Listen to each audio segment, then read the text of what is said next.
So, I recently took a payout, which is good.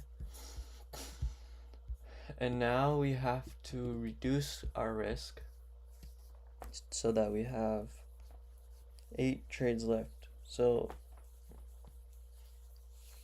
I'm going to be doing about 3 contracts per risk.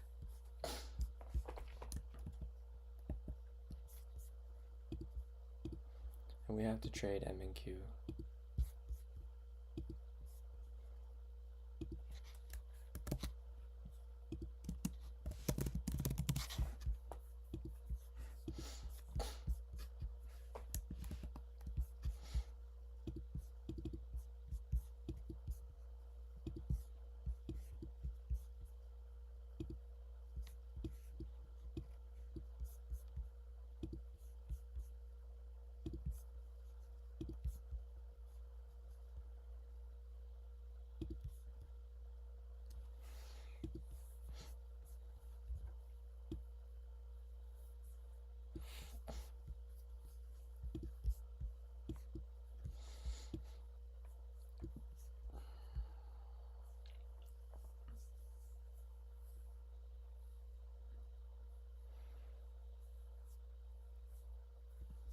So, we're looking for perfect setups.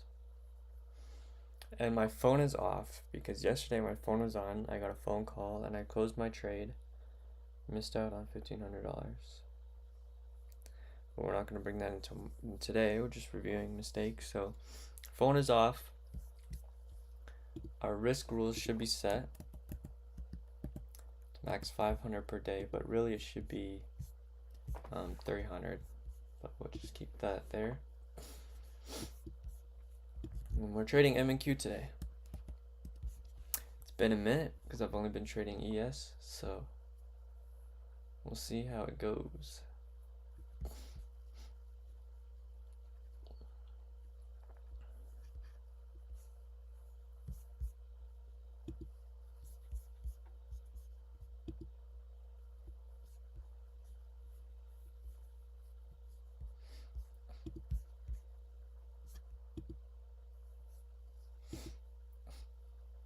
There's no by becoming rich. Take all your money, buy Bitcoin. I say what we You can sell. wake up every morning and say GM.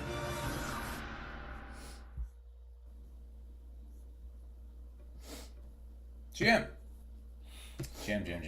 Jim. Welcome to Silver Levels. This is now officially silver only stream, silver only videos, silver only campus. Just checking in.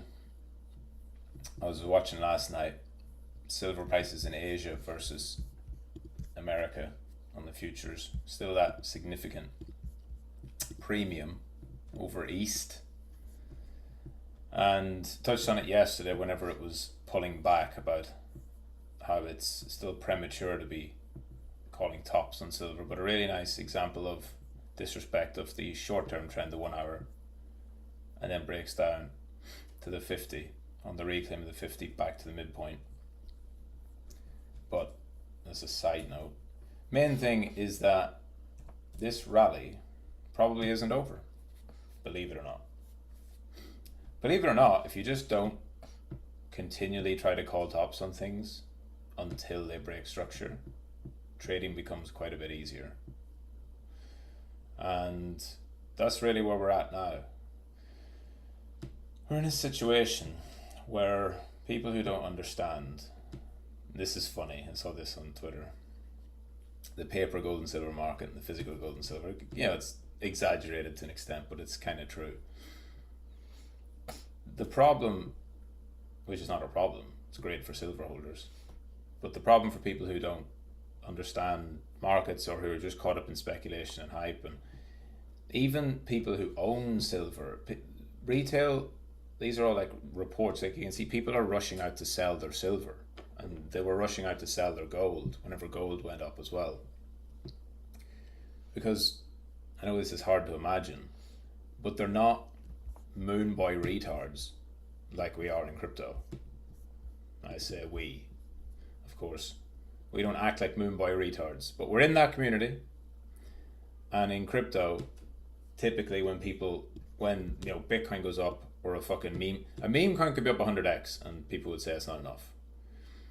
Silver pulls a double, and people are gathering up all their fucking jewelry, looking for down the back of the sofas, trying to find any little pieces and shreds and scraps of silver they have, and rushing down to their local bullion dealer to get wrecked on a spread, and wondering why they're getting 10 or 20% less for selling their silver. So everyone in the West is rushing to sell their silver now, and they're having to pay. They're getting hit with essentially slippage. They don't understand what spreads and slippage are, but they're going, you've probably seen these reports where people are like, I took my 10 ounces of silver down to the local dealer, and he was only offering me $80 an ounce, which should be over 100. I was like, yeah, because that's not where the demand is.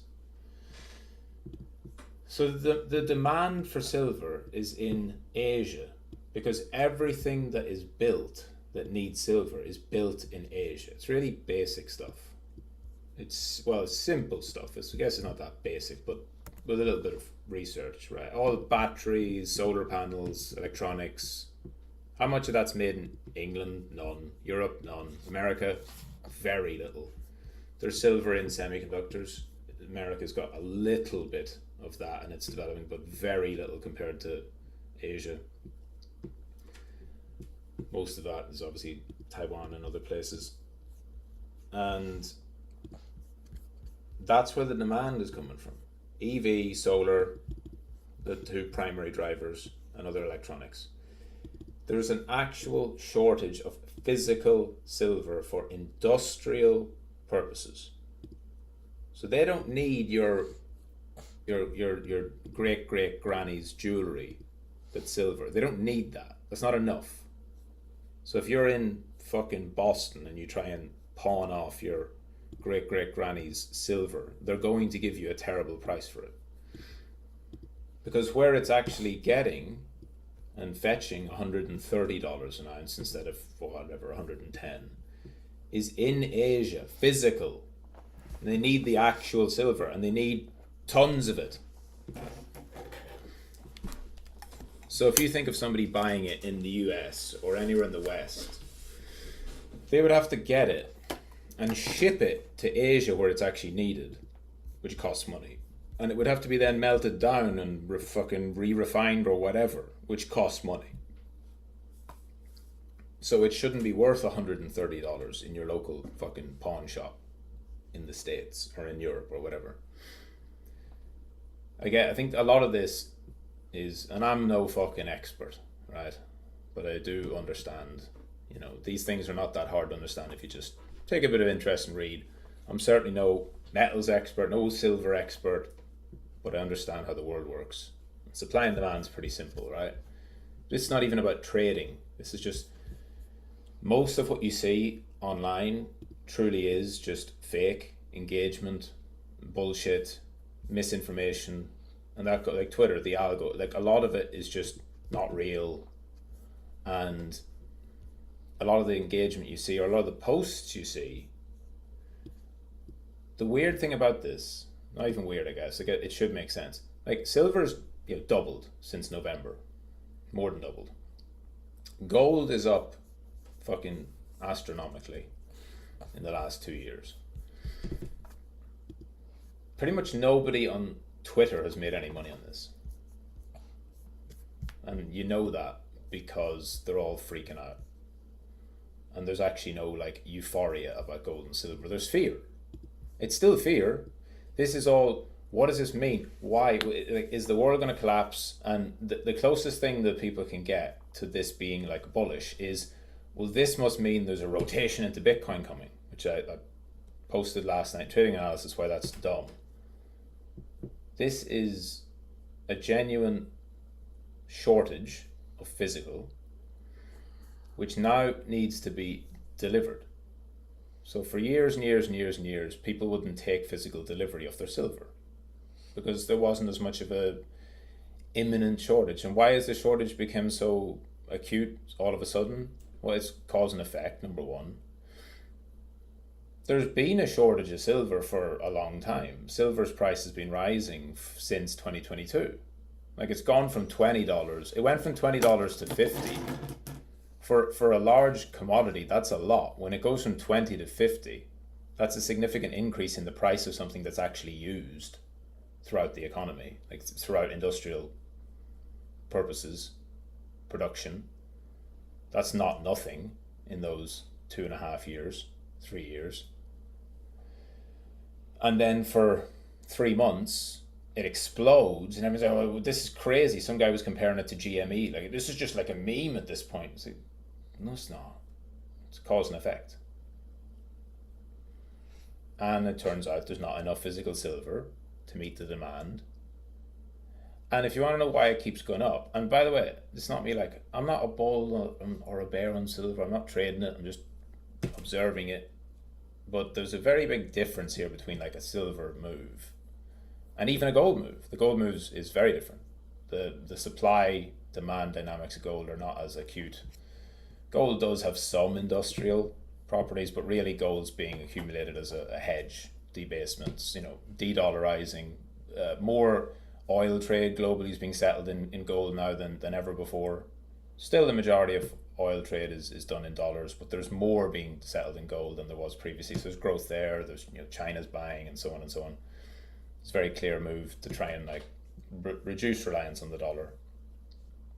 But the silver thing is like, we need silver because silver is put into stuff and there's stuff being made, and there's now a massive shortage of silver to the point where people are going out and buying recycling companies and plants because they can then get access to silver that way, because there's literally not enough silver from the producers. You can't just mine silver. That's not how silver is even mined. Silver is usually mostly a byproduct of other mining, of copper. And it takes years for like it would take years for production to get up to the capacity that's needed, which will all eventually put a cap on price, and price will get crushed and silver will stop going up, and it will go, like this again. It will go flat for years. But in the near term, it's not a fucking meme coin. It's not a meme stock. It's not even like Bitcoin, right? Bitcoin does have fixed supply, but the way the demand comes in for Bitcoin is not as acute. Like, the thing with the difference of Bitcoin, even though Bitcoin and gold are similar in their properties, the difference with Bitcoin is that Bitcoin actually is truly scarce, but it's not been around as long. It doesn't have the real world applications that even gold does. People say gold is a shiny rock that does nothing. It's like, no, gold is used in industrial, very small amount. It's like less than 15% of it's used industrially. Then there's a lot of it used for jewelry. People are like, jewelry's not a use case. Yes, it fucking is. How many people have gold necklaces, gold watches, gold chains, and fucking gold bracelets? Yes, they do. People use gold. Like, if you buy a gold watch and you wear it, is that not a use case for gold? You don't wear a Bitcoin on your wrist. So that actually is a use case. It's not like it doesn't have to be put into microchips and whatever to be like considered a valid use. It is a use case. It's a small part. It's less than 20%. Mostly gold's a debasement. Mostly gold's a reserve asset that countries are holding. It's the shiny rock that we've all used for 5,000 years or whatever. But the silver thing is more interesting because you can't not buy it. So the buyers now have to be price insensitive. They have to be. And it's in Asia. So there's no reason that the fact that this is still higher in Asia than it is in the US is going to persist. And like, when silver tops, it's going to be when the US either catches up to Asia. That can be from Asia stalling and the US coming up, or that can be from the Asia price in Asia falling, getting back in line. It's just like crypto perps. Imagine Bitcoin being super negative. Imagine it was at 95k on spot and it was 94k on perps, which would be like super negative, like $1,000 premium. Would be super, super, super red negative funding. That's the equivalent, right, in a very rough sense of what you see with silver between the paper futures price in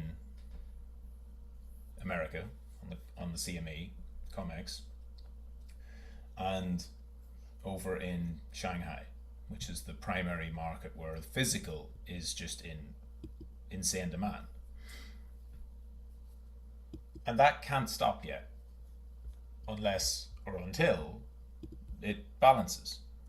Because, just fucking Google what is silver used for. It just covered a bunch of things. But like, think of all the electronics and solar and EV and batteries and power and parts of your phone and blah blah blah blah blah blah blah blah blah. Right, all these things that require tiny little bits of silver. Doesn't even need to be much. But if you produce stuff and you're producing stuff every day, and one of the raw materials that goes into the things you produce every day is silver, and suddenly there's not as much silver as there was, you can either decide to stop producing the things that people need, so you destroy your business, or you pay more for the silver so you can keep producing the things that need silver. And so silver's price goes up. This is like 101 economics, supply and demand. This is like the core. Law 1, supply and demand. Law 1 of Wyckoff, Law 1 of fucking economics. 101, supply and demand. So that's where it differs a lot from Bitcoin, because even though Bitcoin's actually more scarce than silver, there's just the amount of Bitcoin there is, and there cannot be any more. Right? There's halving schedule, 21 million, no more, and it's got a 4-year halving cycle, and every 4 years the halving rate obviously drops the new production by half per block daily. And that's it, unless there's some change to the protocol which requires more than 50% of the consensus. That's it. There's never going to be more. So Bitcoin's actually more scarce than silver, more scarce than gold, more scarce than anything. It's the only truly scarce thing that we have on this planet. The only other thing that's truly scarce is land, because there's a finite amount of it on Earth, that you can't make more of it.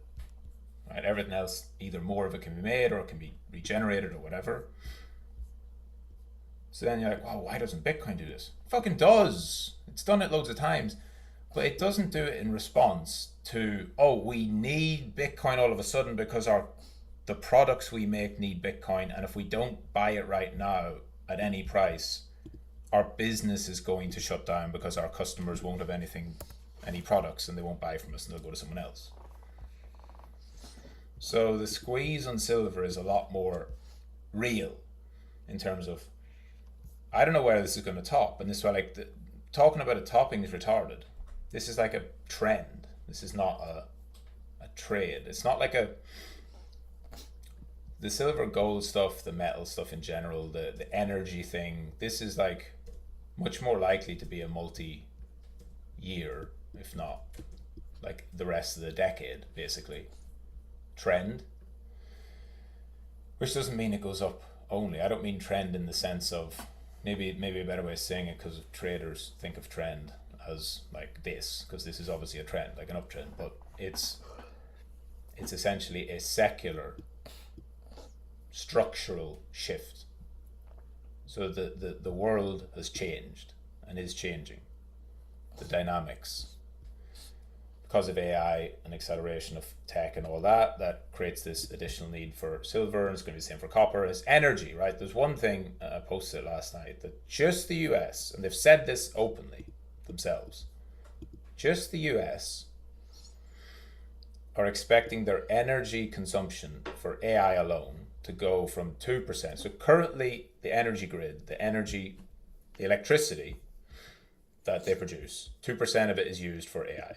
Right, so the data centers, run the data centers, cooling, blah, blah, blah. Think of all the water that's needed. Water is going to be a big thing. Remember the fucking James Bond movie where the guy was trying to control the water supply of the world? What one was that? It was the shit one, right? Wasn't it? What was the one? Casino Royale. Quantum of Solace. Remember that movie? Where the bad guy wants to control the water supply, or control the access to water reserves? That's going to be a real thing. You need water for cooling. You need cooling for data centers. You need cooling for all this massive energy output. So what we're seeing in real time and living through is an explosion in demand for energy and this is the way markets work, is they price this in. So this is pricing in the next decade of increased demand for energy, because you've got these super computers now. Just think of like how much more work can be done with AI than could be done 3 years ago before it went public.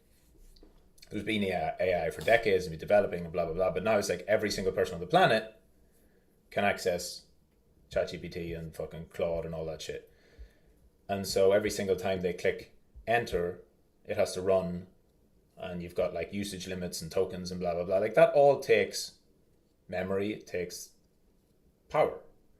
That's why data centers are being built like crazy, and all that needs energy to run. That's why they've dropped the whole ESG shit. Like if you saw the stuff at Larry Fink at the World Economic Forum, nobody talks about ESG anymore. And they were all, BlackRock were the biggest pushers of ESG. Because renewables are not enough. Renewables are bullshit. And it's all just about money. You know this. Like, you know ESG was always just a grift. It was always just a way to make money off of renewables. It was not to save the planet. But they need that. They need solar.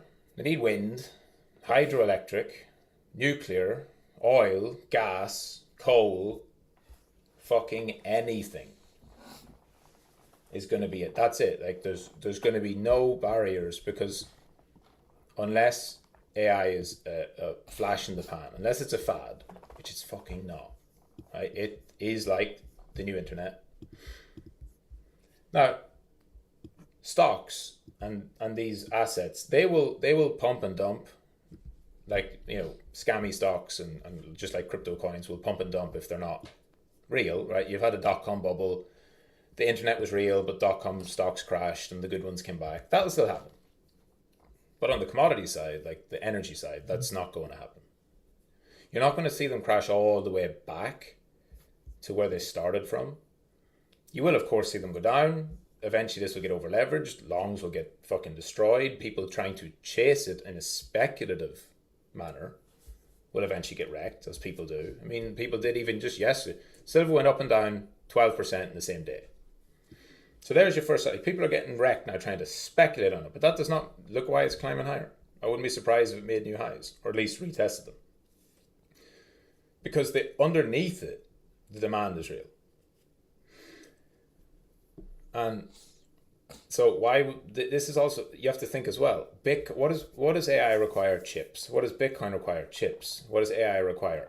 Electricity. What does Bitcoin require? Electricity. Bitcoin is negatively impacted by the growth of AI in the short term. Because all that Bitcoin mining really is like a large scale data centers with chips. Like it's these big fucking farms full of mining rigs with ASICs, which are chips. I know it was GPUs before, and I think it was GPUs, CPUs, then GPUs, and ASICs, or it's the other way around. I don't know, some of you technical wizards would know. But basically, better and better and better chips. Whoever's got the best hardware has an advantage in being able to solve the computational problems to be able to mine Bitcoin to get the rewards from each block. And companies like Hut and Core Scientific that were typically mining Bitcoin have already pivoted to AI, because what do they have? They have these big, essentially, mining centers, which are just big data centers with computers with chips that were being used to mine Bitcoin, but you could just then take those and rent them out or use them for AI. It goes to the highest bidder. And AI's got much more demand at the moment, far more, much more capacity, much deeper pockets, trillions of dollars going into it. There's a massive shortage of it. So and partly this will be, I think as well, like partly this is why Bitcoin is down. I actually do, I said this last night and just cover it on the stream. I do think that part of the underperformance, number one, it went up 8x. And it was the end of the 4-year cycle, so people sold. Again, not going over the 4-year cycle again, about whether it matters or how much it matters or whatever.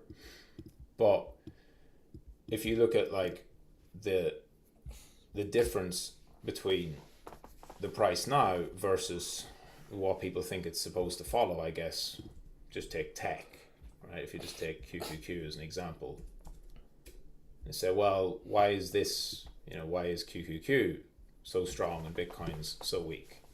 And even Q's is kind of lagging versus some of the other stocks, and nothing compared to the commodities. Well, tech is AI, basically. That's what's driven the whole tech move. Anything AI and AI adjacent.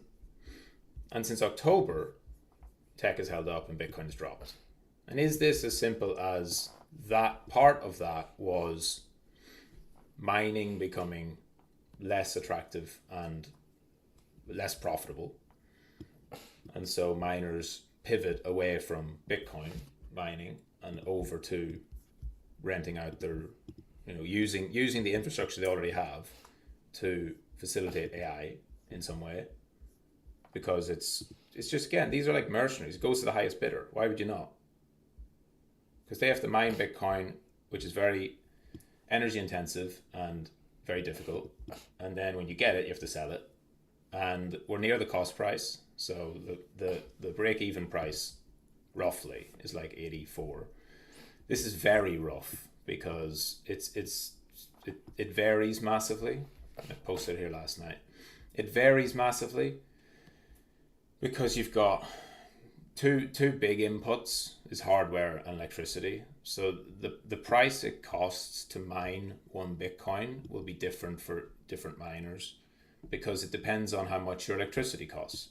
If you're a nation state and you get free electricity, if you're a nation state that's rich in oil and you use your own oil and you've got your refineries already built and you take that and it's essentially free and you use that to run your Bitcoin mining, well, your electricity costs are practically zero compared to a company that has to get it off the grid and has to pay for electricity. So for some people, electricity is essentially free, or was. And then hardware. If you've got old chips versus new chips, it's more expensive to mine. The new chips are more efficient, they're better, etc., etc., etc. So they can mine at a lower cost. So that's why you try and find a rough average. It's actually as high as, for unprofitable miners with older hardware and have to pay for electricity, the cost of mining one Bitcoin is well over 100K, well over it. And at the low end, if somebody has like free electricity, from like a government state level, and top end, best of the best chips, the latest whatever, it's like below 60. So if you take across all, the average is something around here, which does theoretically set like a floor price for Bitcoin, because, and it's not really this, because again, the average is not what each individual miner. 40% of mining is now in America. It used to be mostly in China. It's decentralized across the world. So 40% is in America, 40% is not, 60% is not in America. So you have to think about, okay, how much does it cost in America? How much does it cost in these other countries that are mining themselves? Fucking El Salvador does it with volcanoes and blah, blah, blah. China's obviously still doing some. Iran does some. Russia's definitely doing it. Any of these countries that have access to cheap energy, cheap electricity, because they have massive natural resources, would do it. Should do it and are doing it. But at the moment, and this is like a short-term versus long-term thing, at the moment, the demand for silver in 2 months has added more than the market cap of Bitcoin. Like silver was, a few months ago, silver was the same size as Bitcoin. And before that, Bitcoin was bigger than silver. If you remember my videos from last year, Bitcoin used to be 2 trillion and silver was like 1.8 trillion. Now silver's like 6 trillion. So it's triple Bitcoin's market cap. And market cap is not the same as actual value. There hasn't actually been $4 trillion going into silver. That's not how it works. It's a function. Price discovery happens at the margins. It's about what someone's willing to buy and sell it for right now. But no doubt, billions and billions have flowed in, and there's billions and billions and hundreds of billions in genuine demand for silver. And gold as well. Like gold was 20 trillion not that long ago, like a couple of years ago.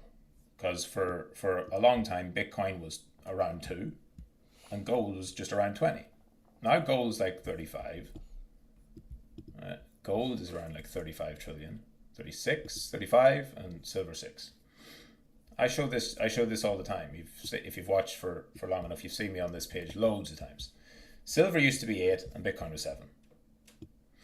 Gold was always number 1, but it was like 20 trillion back when it was at like 2,000, 2,500, which is not that long ago. And with that, you have to think about where does Bitcoin fit in with all this in the near term. So long term, all this is going to lead to is inflation, obviously. The price of gold is going through the roof. So when you price things in gold, not in dollars, prices are wildly different. Like oil, for example. Oil is like $60 a barrel. That's in dollars. But oil in gold terms is dirt cheap at the moment. Oil, if you look at oil in gold terms, it's at COVID levels. Maybe Order filled. Instead of saying if you look at it, well, let's just look at it. If you do oil to gold,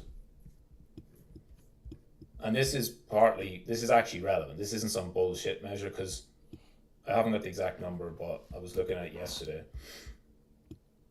A non-zero amount, a significant amount of global oil trade is now being settled. You know, like with the BRICS countries, they're not settling it in dollars.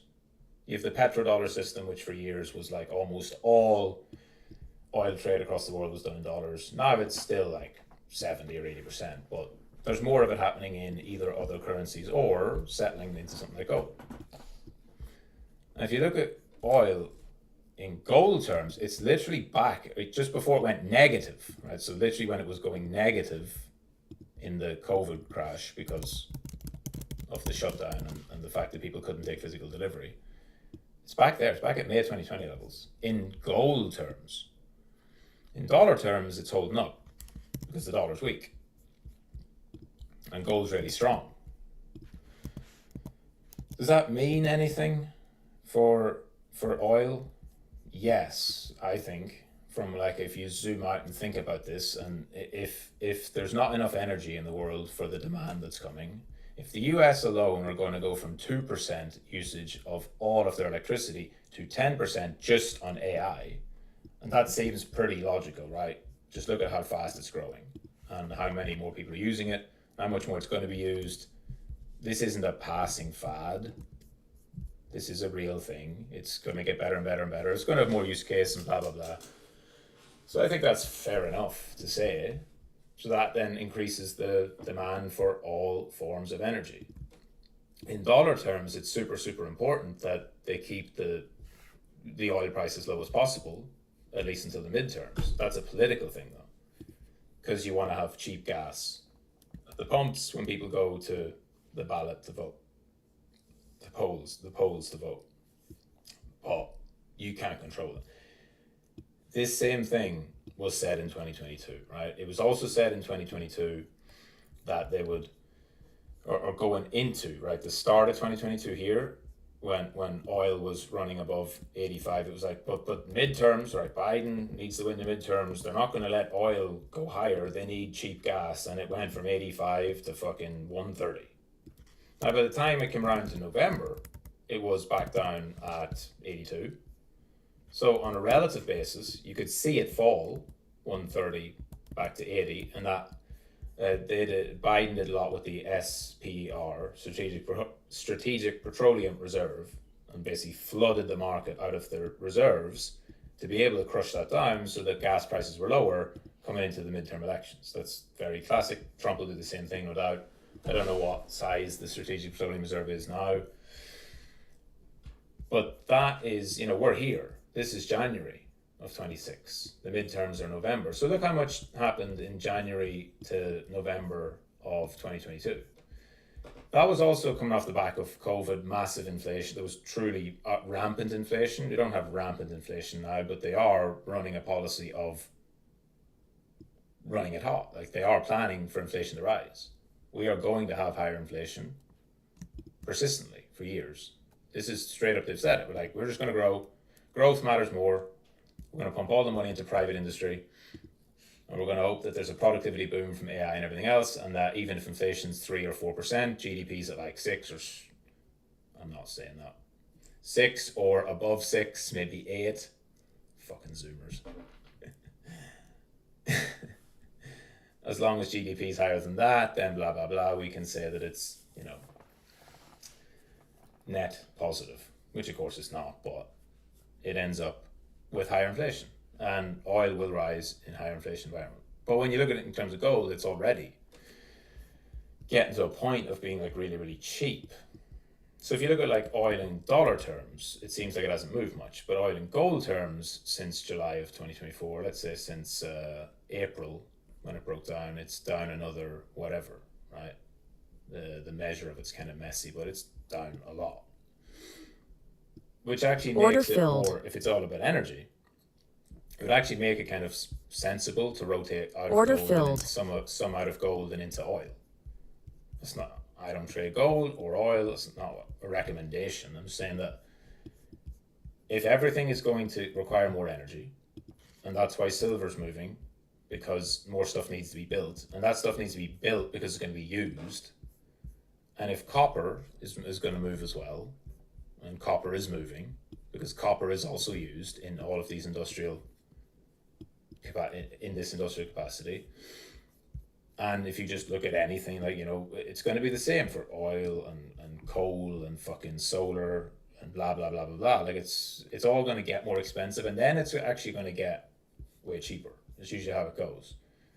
Because of this demand, it requires people to then innovate and find new ways. And let's say there's like breakthrough and there's an actual mass adoption of nuclear, which is like, apart from it being dangerous, that's the big fear people have about, Chernobyl and Fukushima and all that. But if you actually do the whole nuclear thing, you do it right, energy can become practically free. It never will actually become practically free because economics, they'll just make sure that you have to pay for it anyway. But things like that can bring down the cost of energy in the long term, but in the short term, it goes way, way, way higher. Short term here, we're talking years. So in the next few years, energy is going to be like a massive squeeze because there's not enough to meet demand. So the supply of energy is low, the demand is high and rising. And that's what you see with all of this. So when people talk about rotation out of silver and gold and into Bitcoin, it fails from a logic perspective if what I said is right, that the demand for energy is driven by real world applications, which we see, and not driven by speculation. It's not just driven by, oh, this is a bubble, these are meme coins, this is like, it's not that. It's driven by obviously projections of the future, but do you think the future demand for energy is going to be higher than the current? Seems almost certainly yes. More consumption with these higher and higher power chips and more complex computing and all that, it just needs more energy. It's pretty basic. It's the reason why everything's being built these days is a fucking data center. So yeah, that seems to be the case. And that's where you get this. So now we've got a commodity super cycle in progress. And the last time we had a commodity super cycle was in the 2000s. So I wasn't trading then, but you can see it. 2000 to 2011. And I guess you can argue then that this commodity super cycle that was copper all the way through there, I guess we can argue this super cycle began post-COVID, I suppose, would be the beginning of it. Or you could argue at the 2022 lows. I'd say probably post-COVID. And if you just keep kind of gold to gold as the example.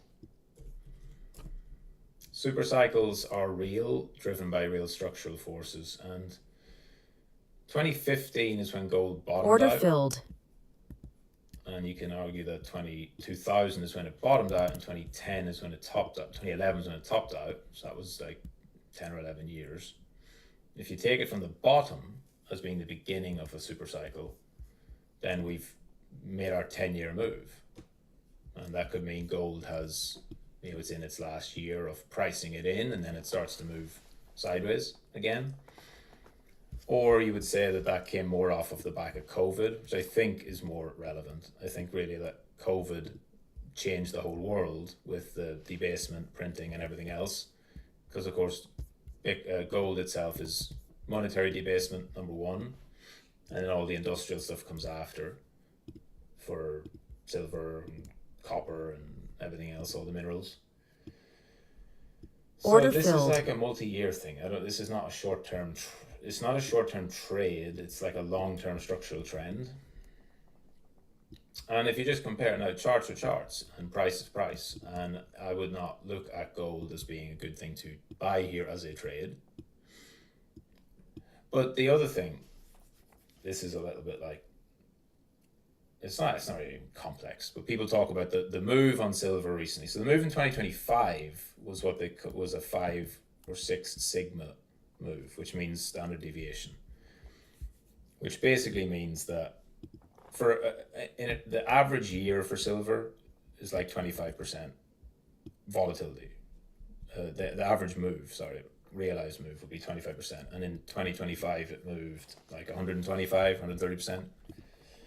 So say that's 5 times greater. That means it's like a 3 sigma move. If you've ever seen the bell curve, right, 3 standard deviations, if you see it on the VWAP, whatever, that's like a 0.3% chance. So 1 in 300, roughly. A 5 sigma move is like 1 in a million. A 6 sigma move is like 1 in 500 million. And then the move of silver the other day, where it went up and down 12% in a single day, was also considered, like for an intraday move based on implied volatility and realized volatility and everything else, was also considered like this 5 sigma move. What this all means is, when people talk about this, it's like the bell curve. It's all based on the normal distribution, right? Normal distribution, the idea of course is that most of the outcomes occur within the 67% in the middle. And then everything on the tails, you hear about fat tails, long tails, right? Left tail events, right tail events. Left tail will be like your black swans. And what you're seeing here is like this extreme tail event on silver. But this is what theory always gets wrong about markets in reality, is that they say this is like a one in a million type of move. But you see these types of moves in markets much, much, much more frequently. Not on silver. This has never happened on silver. But it's like the idea of a black swan. Like a black swan is supposed to be like a, whatever, 4, 5, 6 sigma move to the downside on the left tail. So they would say a black swan, like a COVID or 08 crash or whatever, any of these black swans, these crisis moves, they would say these are supposed to be, like, by the math, like 1 in a million. Well, you had a 1987 crash, you had an Asian financial crisis in the 90s, you had dot-com bubble and crash, you had 2008 crash, you had COVID. I mean, there's 5, and there's more, even just in the last 40 years. And then when you take it into individual assets, what they're talking about is just the relative size of the move based on its recent volatility, its recent range. So that is the point of that, is that people are saying like silver's up so much and gold is up so much that, and they're up in these 6 sigma moves, these moves that are statistically almost impossible, that must mean that it's the top. You have to think contrarian here. Take the other side and say, when something happens that is basically impossible to happen, maybe there's Order something filled. else going on. Maybe it's not that this is a 1 in a million move. Maybe that there's been a structural shift. That's not just, this is a blow off top like fart coin and it's going to go back down to 0. That actually something has structurally changed globally because of this, because these are real commodities. And they're not stocks. Like in stocks, supply and demand is very different. So silver miners and producers and gold miners and producers, I'm sure they're all ripping at the moment. I've not really been watching the silver and gold stocks individually, but they'll go blow off top, pump and dump down to 0 and never come back. You can see this with Bitcoin, like over the years. Like when Bitcoin did its 2017 move, 2017-18 move, and then it's important to include 21 in it. if you look at like any of the miners back then, like Mara as an example.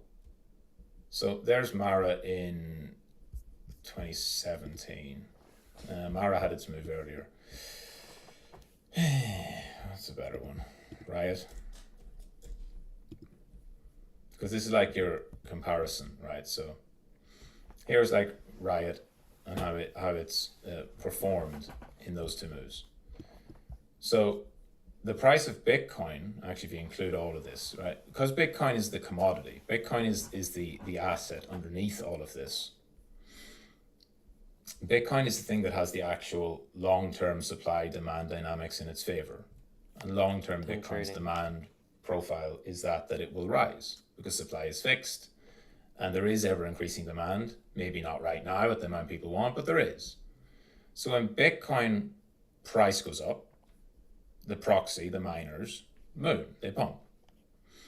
But because they are companies, they're not actually Bitcoin, they're also subject to forces such as share dilution and whatever else. Like poorly managed, the company could be poorly managed by the shareholders, by the board, by whatever, not by the shareholders, by the board. They could reinvest poorly, they could run the business poorly, and so they go down a lot more as Bitcoin falls. Bitcoin price falls, so does theirs. Bitcoin price comes back, so do they, but whenever it pops worse for the miner itself. Then eventually they don't come back because the underlying commodity, the asset itself, Bitcoin, never stops getting more valuable, but the companies are companies. So that's why as well, if you look at like gold and gold miners, well, gold is always going to be gold, but the best gold miner in the world in 2015 is not going to be the best miner in the world in 2025, right? The dynamics change. That's what happens here. Riot doesn't dominate the market anymore. You know, Bitcoin mining, it used to be a lot of it in Asia, now there's a lot of it in America, and it's all changing, it's this and that, gets more competitive. So it's all about who innovates, who manages their balance sheet well, who has the best access to the hardware, who can access cheap electricity, and so on and so on. And for gold and silver, if you're looking to trade them as the proxy, that's what people do, right? People look for gold miners, silver producers, you know, companies that have exposure to these. What you're doing is chasing beta, right? So be clear about that. If you are long silver miners, or it's not even silver miners, you don't really mine silver to my knowledge. You like refine it from the waste, not the waste. It's a byproduct of mining copper and tin and these other things. And then you can refine down and get silver. Gold mining is just like straight up mining for gold. But companies that have exposure to silver in a production, recycling, refining capacity, solar, EV, that kind of stuff, don't forget they are companies run by people who will do fraud, who will inflate things, who will do things wrong. So they are a trade. They're not a long-term hold. And they can be, you know, you can hold them for months or years. But if you're playing the underlying structural demand is going to rise for the base mineral commodity, the metal itself, treat that like Bitcoin versus Bitcoin miners, or Bitcoin versus an altcoin. These are beta. These are more volatile than Bitcoin itself, but also when it all pops, they don't ever come back, and Bitcoin does, as long as the one thing is true, which is that Bitcoin is actually going higher over time. So that was a long rant. Definitely need the AI summary for this video, but I hope that was informative. Let me know. Ask questions. Tag me in trading chat. Any questions about it? Or ask Michael today. You can ask more about it as well. I haven't even talked about price action, which is funny. So price action, Bitcoin. Obviously I'm trading the day. I'll cover my Bitcoin trade I'm in at the moment. So price action wise, gold and silver just doing what they're doing. You know, stay out of the way of the oncoming train would be a good start, right? Don't try and be a hero. I've seen a bunch not in the campus, thankfully, because people have brains, or at least manage risk well. But I've seen a lot of hero shorts on silver getting destroyed on Twitter the last few days. And there is quite literally no reason to short silver at the moment other than hoping to be right rather than letting price lead and then collecting clout. That's what it is. Everyone wants to catch the generational top and short it. And it's like, okay, cool. Great way to lose money. Great way to flex if you care more about being right than you do about making money. Because you could just short it every single day in small size and lose and lose and lose and lose and lose. And then eventually you'll catch the top. And now we're back to silver again, but I promise I'll stop here. Whatever, like 2011, any of these big moves. If you want to collect clout, you could just short, be wrong, short, be wrong, short, be wrong, wrong. And eventually you'll short here. And then you write all the way down. And then you can delete all the old posts and you can just post, look, I shorted silver at the very, very top. And then it's down here. It's like, great. But not great, obviously. Not professional. Not the way a trader should approach it. SPY had a good move yesterday. Followed the black arrow. Well, they're both black, but it closed above Friday's close. Pre-market, it's higher as well. So it looks like stocks are pushing towards new highs. I think that for now, that invalidates any downtrend, right? We've definitely not made a lower high on SPY. That would have had to come in around 692 or below. So now it's a case of base-wise, volatility has come right down. I think that looks fine. I think a breakout could be on the cards. On the weekly, it falls way down. That's nice. You want to see low volatility for these slow grind moves higher. Yeah, I mean, SPY looks good. I'll be watching to see how it reacts, obviously, at the highs. But staying above Friday's levels and also consolidation now, the 10 and 20. So when it breaks out, and if it actually breaks out and trends, it's going to follow, first of all, typically your moves higher on SPY just follow the 10 and 20 all the way. Not because they're magic, it's just how it goes, right? And it's not even that it's like perfect. It's not like you just buy the 10 and buy the 20. It's just when you see it actually marking up, the way SPY does it is it doesn't go like Bitcoin. It doesn't explode higher and then consolidate. It's slow bid because it's a lot of passive and everything else. And so same when we came out of May, we saw this nice steady bid just on the 10 and 20. Right? And it gets to the 50, there's your early sign that there's a little bit more volatility coming in. What happens? We don't go higher. We go sideways from October, November, December into January. So what I'd be watching more of would be, first of all, a proper breakout, close above 700. Closes above 700 is when I would then be looking at this being a proper breakout and then watching the 10-20 and let price ride those. And that's your broad market. So then when you're looking at your individual trades, you're looking at what's stronger than the broad market and trading those. And I've got a bunch of 50 minutes into this already, so I can't show my watch list, but I will show a big list of the different stocks I'm watching at the moment as a separate video. But that's really going to activate. So for me, the next time I'm really looking is when we clearly see new highs. So breakout, watch 10-20 and individual names. Because at the moment, a lot of what's been going higher has been other sectors. So like QQQ has been below its highs as well, so tech's not been leading. This is a big week of tech earnings, something to watch. Tomorrow we've got Tesla, Meta, and Microsoft. Thursday we've got Apple, and that all is going to massively affect Qs. So how does Tesla perform tomorrow whenever earnings come? Currently it's just consolidation here. It needs to get back above 458, as I touched on Alt Edge previously.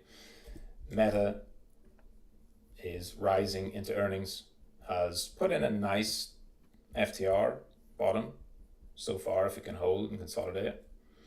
And Microsoft has been getting wrecked in the software sell-off, but that's a nice attempted recovery if Microsoft's able to hold back above the prior highs. So a lot of these reactions to earnings will be key. Can it reclaim a 50-week? Can it start holding back above? And then Apple, which is coming in on Thursday, Apple also rising up going into it. I would say Apple probably is not finished yet with its decline. I'd say after that structural break. Yeah, I would say we'll see. We'll see how it goes.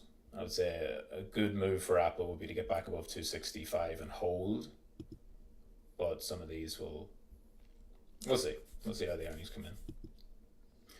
And what had been leading more was IWM, which is now rolling over, which is the low caps, IWR, which is the mid caps. These aren't in like terrible shape. In fact, IWR is consolidating nicely above the highs. IWM a little bit more weakness there, but still above its highs, and no problems there. But for the broad market to be leading, it's about S&P. So what I'd be watching would be when it actually can break out properly above 700. If it then starts to do the grind higher, right, and you see it move, whatever, if it's going to move to 750 or whatever it's going to end up being at, I'll be looking at it moving through and following the same sort of price action, right, where it just moves higher from there. And the place then to be watching on dips would be, let's say this is the 10 or the 20, and if it's hugging along that, it'd be the dips into it. That's when you're watching on your individual stocks for what's strong in the pullbacks. So that's kind of the view I'm looking at. But it has to hit 700 first, which it hasn't. It's right up at the highs. It's done it in December. It done it again in December later. It done it again in January. It did it again twice in January and then pulled back. This is a long base built. This is a nice lengthy compression with a potentially a fake out to the downside. We'll see. Right, this has been compressing. It needs to break out and hold. And if it does, and we see this next markup, that's when you see the broader market catching a bid. And for Bitcoin and crypto more generally, I'll cover that on Trade of the Day. Last thing, actually, keep an eye on these ones I mentioned. So obviously Venice is one as a crypto token I do like the look of. For me, I mentioned this a few days ago, and I said, don't buy it. I've not bought it. I'm not going to buy it. To me, this volatility is too high in this push. I think this is early. Next time to actually buy it, because I think if this is going to move, it's going to be a higher time frame move. It's got nice reclaim of the bands, and it's rising up here on the 50 week and its bands, and it's coming off the lows. I still see this as something that could go right back down and come up again and go higher later, or even if it goes higher from here, I'd still want to see that volatility decline before I move higher. I'm not looking to chase it.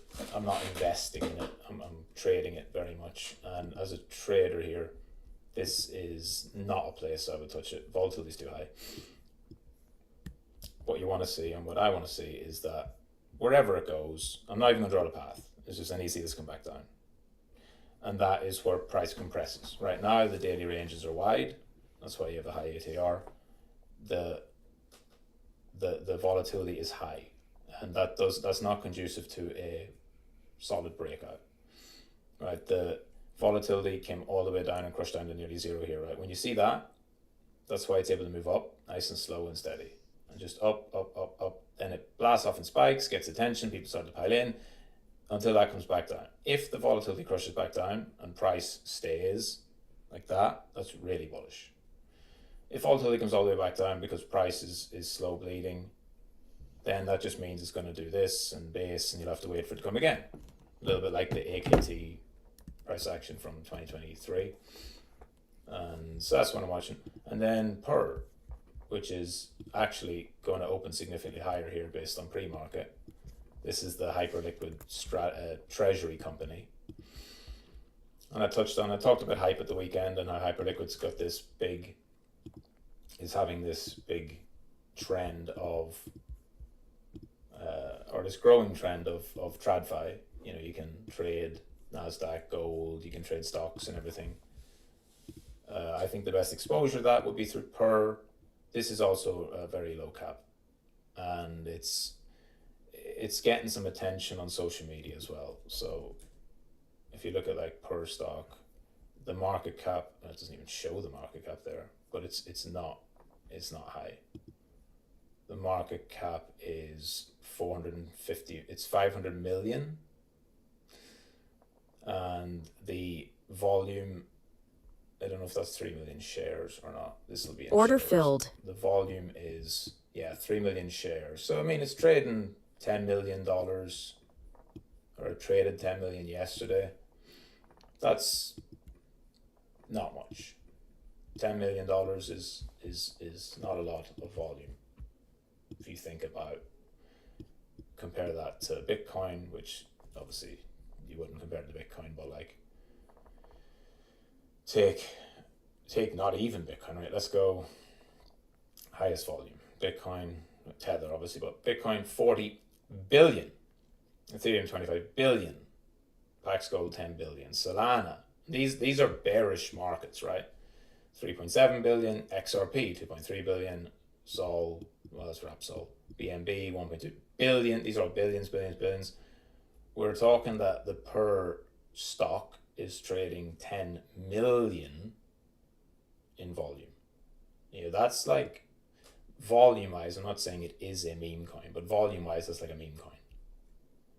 So it's going to be hyper volatile. It's going to have these moves like crazy. You know, it's not, I don't think it's not something I would be looking at right away, but I think it can be a great proxy for the growth of on-chain perps in TradFi, as Hyperliquid's obviously got first mover advantage and is leading there.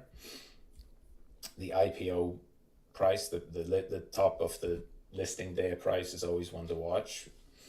The consolidation happening beneath that is, you know, I would really view it all as like just one big consolidation at this point.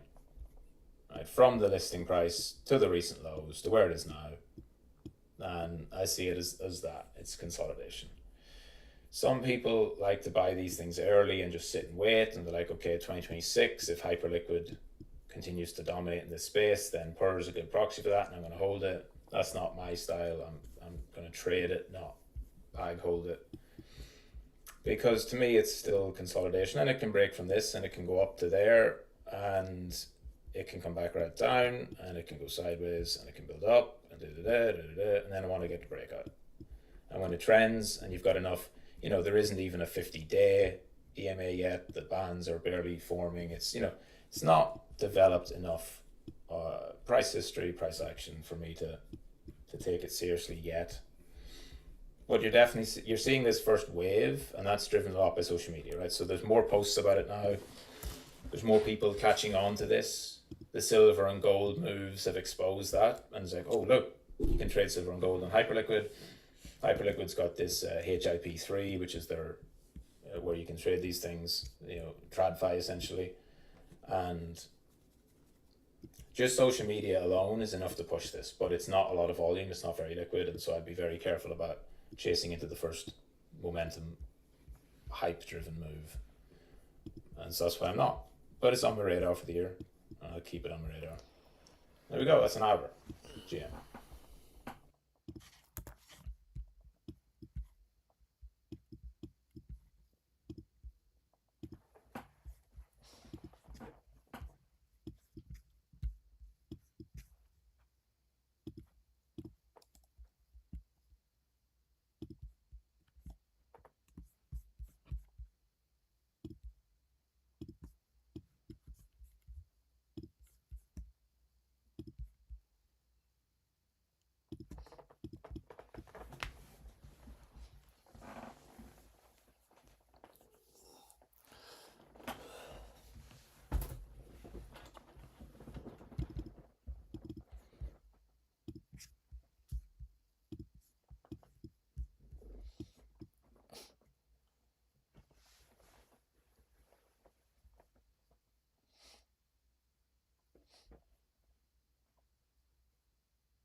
So we're in this risk-free trade. We're 5 points in on the yes.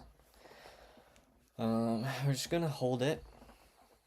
But if we do close bearish, I will consider closing it. Bulls are in control. Looks like we want to make more highs.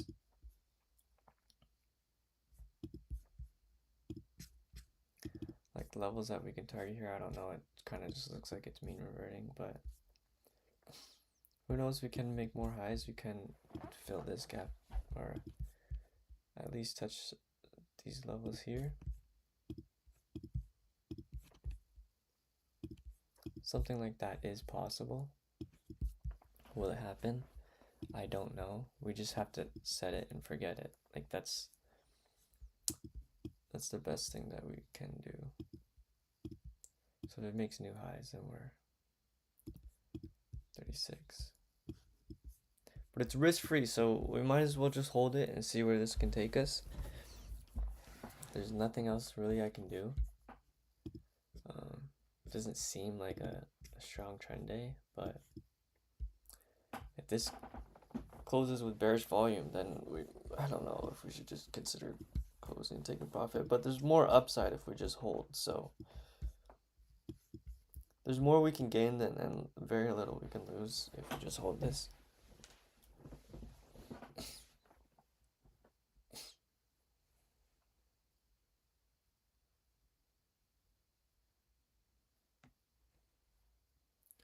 So I'm hoping we can turn nothing into something.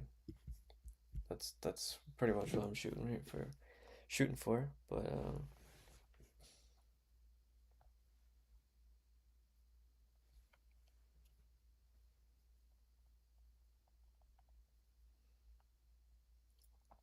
close slightly bearish.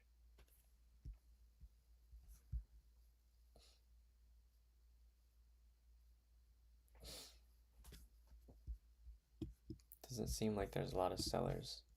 So I'm looking at volume. It's below average selling of the recent one. More buyers. We're holding up price. Sellers are coming into the market now. The trend is slowly dying at this range high. We're pretty much set up for a good swing trade. That was pretty much like a swing trade entry. It's risk-free, so we just gotta hold it.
I've actually seen this before where I added into the bottom and then price was at the top of this range and then broke through for another leg up. So I've seen this before. Been here before. Curious to see how this will play out. I'm not going to interfere with this trade. I'm just going to let the market do its thing.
Made a higher low. This is looking good.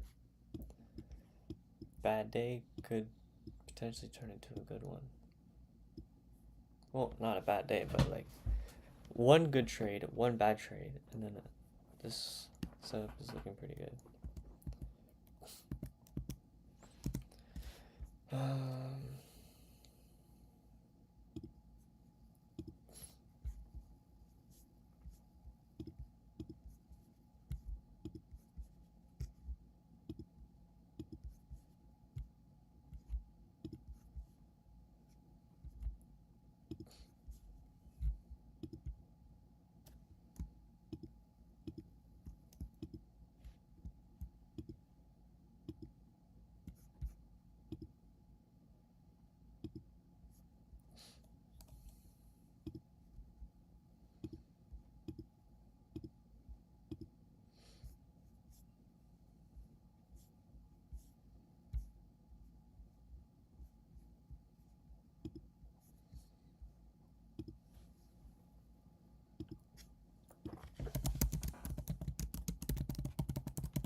Not gonna get scared of a little bit of drawdown because we're holding this level.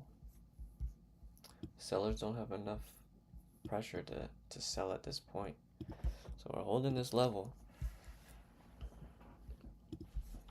I want to see this bullish momentum start to come in because the cumulative sellers are pretty much in control, but buyers are holding up this price. So we'll see some wick rejections. We'll see what happens. It's a risk-free trade. I don't need to fear. Let's wait for this next candle close. Oh, we get close bullish.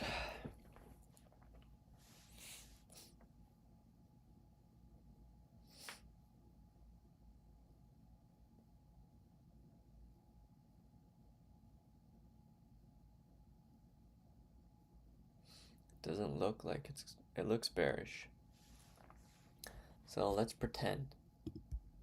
Markets, I'm shorting here. I'm taking a short position.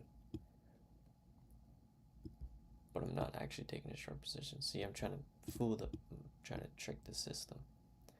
They think I'm taking a short position. And they're gonna go up and hit my stop loss. I'll go like this. Like boom, here's my short position. We just need to go up 8 points. Go hit our stop loss. Now I'm just crazy, but just gonna drink some water, chill out. Probably eat some breakfast.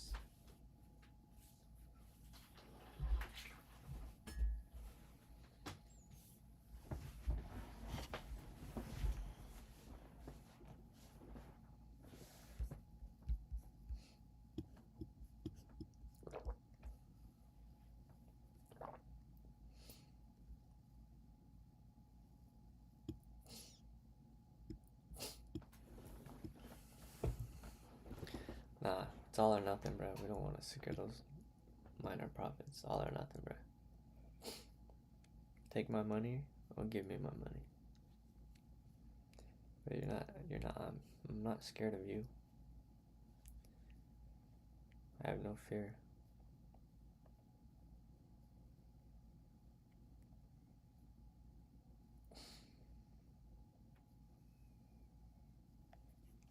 Have no fear. You can't stop me out, then take off. Nah. You're gonna have to go to my full break even if you want to stop me out. Because I'm not playing those games with you, man. Not playing those games at all. If you want to stop me out, you have to go to my full break even point. I'm just not gonna be stopped out. That's what you have to do. You can't fuck with me. You cannot fuck with me.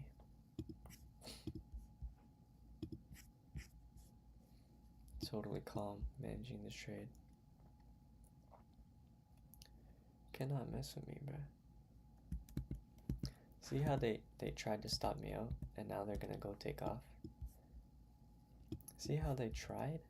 They tried to stop me out right here. But they just couldn't do it.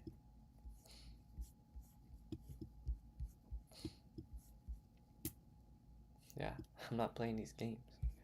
I'm not playing these games with y'all, man.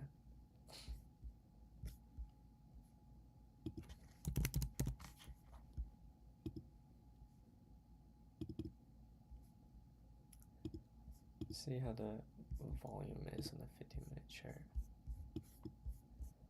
Below average sell volume.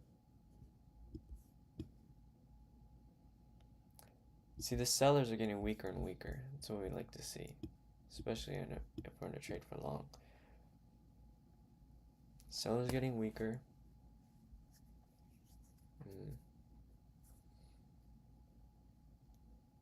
You're gonna have to come to my full break even if you want to stop me out.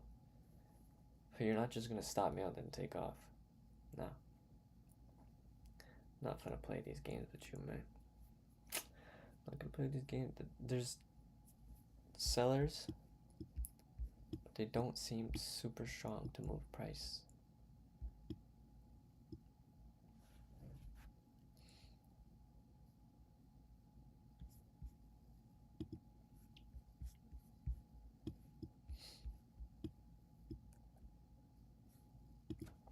Don't stop me out.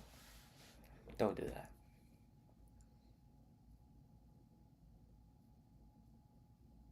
We're experiencing a divergence in volume.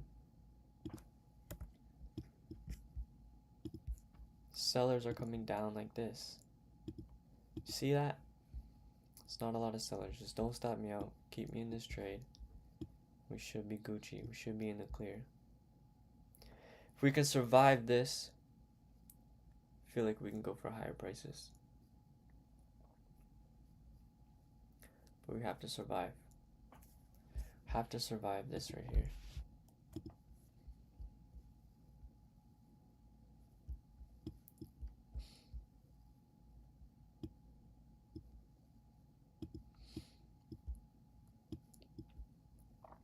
Come on, guys. Put it. Bounce off this RSI.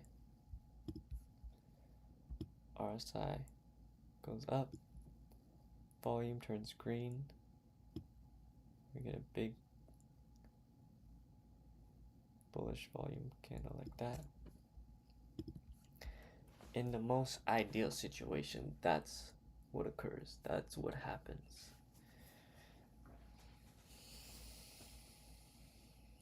Looks like we're breaking through that RSI though.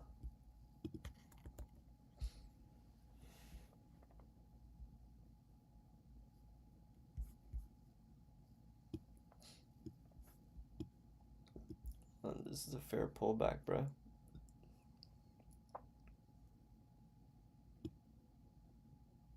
Just go. Just go, bro. Just go. Come on, just go, man. Make a higher low and a new higher high. Just go. We're surviving. We're in it. Just go. Just go, brother. Come on. You owe it to me, man. I've been through so much. Especially yesterday. Yesterday was pretty rough. Come on, guys.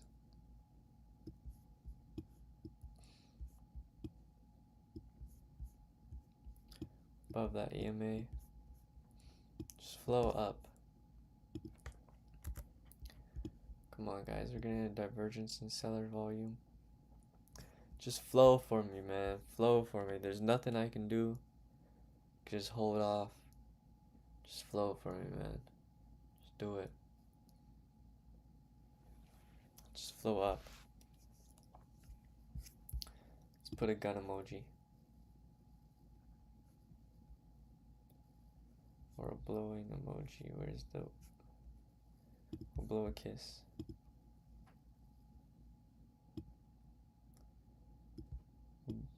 We'll give you a kiss. Come on. Given the price action a kiss. Come on. The kiss method. Given price action a kiss. Come on. Kiss method. Price action. Gonna get a kiss. What else do you want? Do you want... They need some more love. Some lips. Some big lips. Come on, price action. Come on, price action. Big kiss. Big smooch. Come on. Big smooch. Big lips. This is what we do it for. The honeys. Come on. Big kiss. Needs more love. We'll put a lick. Even a lick. Lick right here.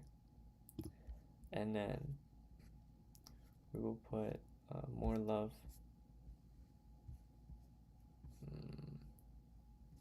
We put Jesus loves you. Where's the cross? We gotta find the cross. Jesus loves you. Jesus always wins. I'm gonna put another cross up here. Jesus always wins. This is take profit. This is where we need to go. Jesus always wins. Jesus loves you. Come on. We'll remove the lick and the lips because it stopped moving price, but we'll keep the cross. And we'll keep the kiss.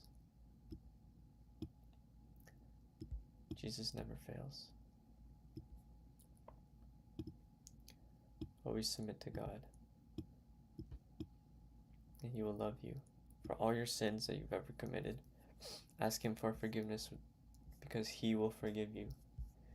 He's the only person, when you have no one left, when you're all alone in your mind, He's the only person that you can talk to. He's the only person that you can ask guidance for, and He will genuinely help you. It's true gold. It's absolutely wonderful. Just start focusing on God, focusing on the basics of your life. Make sure you're eating good, you're sleeping good. You know, you're nice to everyone, you're nice to people, you're taking care of people. And this is the way. It's proof in the pudding. The market is showing you and showing me that Jesus is the way and that He loves us. That He's going to provide for us no matter what. This is true. We need more Jesus symbols. I'm preaching God. We need a halo. Where's the halo?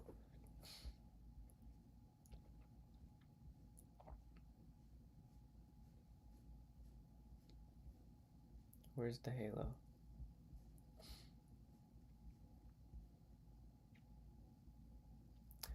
Jesus is number one.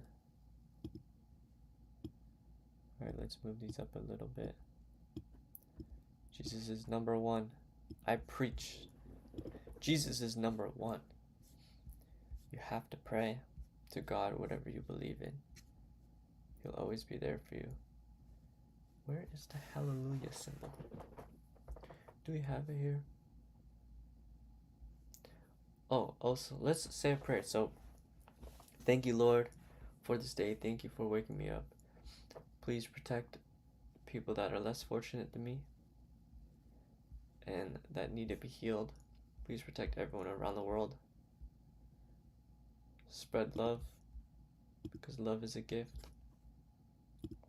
Thank you, Lord, for all the challenges I've gone through, everything you've helped me achieve in my life and get by. Lord knows how grateful I am. You know how grateful I am for you and for this moment. Please help me to manage this trade well, manage my life well, and continue to do everything that I need to do. Thank you, Lord, so much for everything that you've given to me. I'm truly blessed. For the person that crashed on the highway the other day and lost their life, please protect them in heaven. Please protect their family and keep them safe and provide them with guidance and your strength and wisdom. And for anyone that is suffering around me or in the world, protect them and take care of them. You are infinite fuel, infinite energy, and I'm so grateful to have found you in my life. Thank you for keeping me away from distractions. Thank you for giving me messages through my brain, because when I'm alone and when I think, I can talk to you and I'll always get an answer. Thank you for removing social media from my life, as it really does nothing for me but creates evil eyes. I am really appreciative of everything you've done for me. I'm really excited for summer. Allow me to provide and take care of my family. Allow me to bring them on trips and show them nice places. Through this trading skill of mine, I am so grateful for everything. Amen. We need another cross now.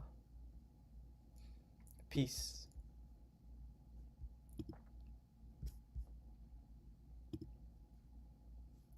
Another cross. And we need more love. We need a heart.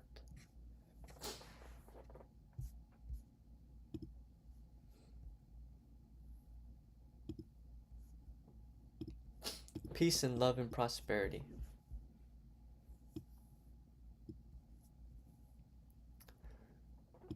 Uh, 25 points. Going for the 30 points. 25 points is here.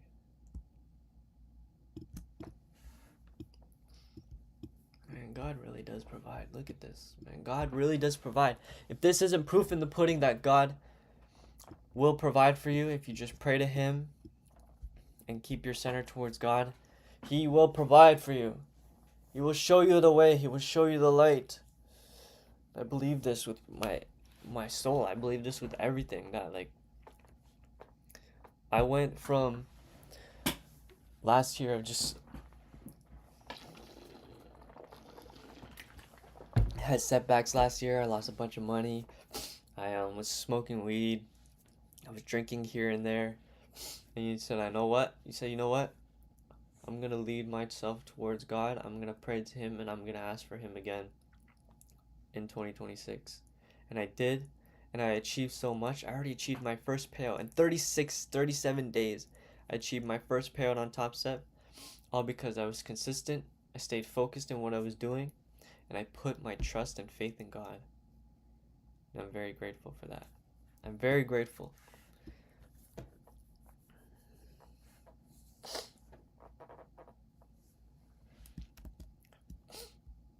It's awesome. It's awesome, guys.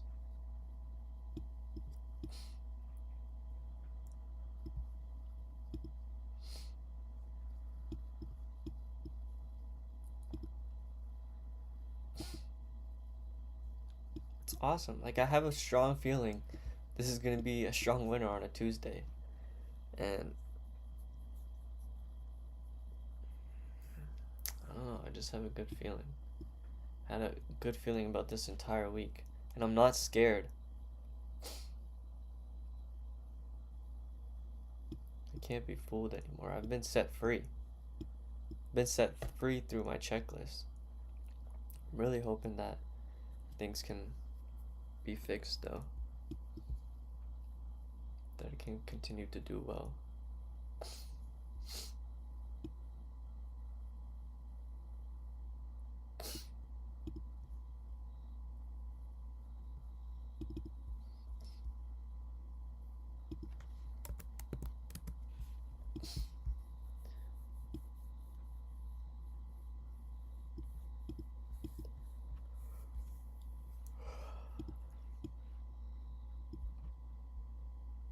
Guys, I had a dream.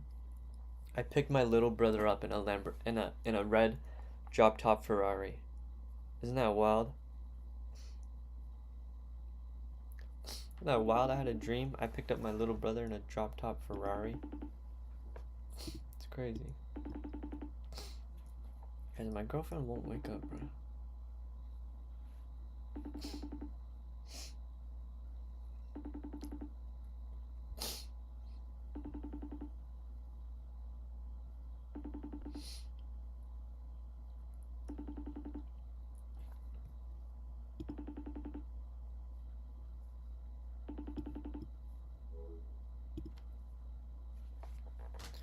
It's just slowly making its way up in its direction, and we'll probably just continue to do that throughout the day because there's no news. So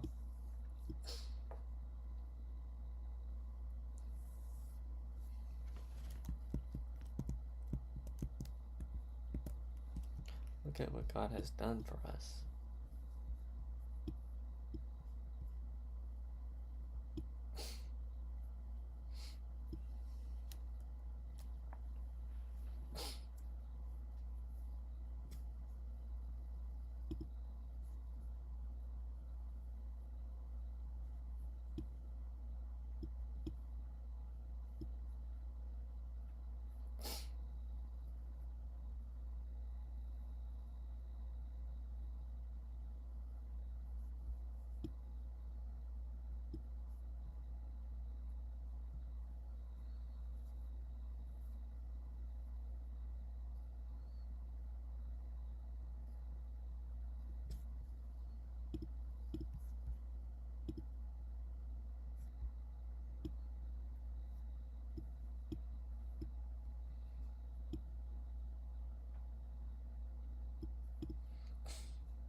God has just provided for me endlessly, bro. Thank you, Lord, for my family. Thank you for everything. I'm actually going to be advancing and changing my life and changing everyone's lives around me.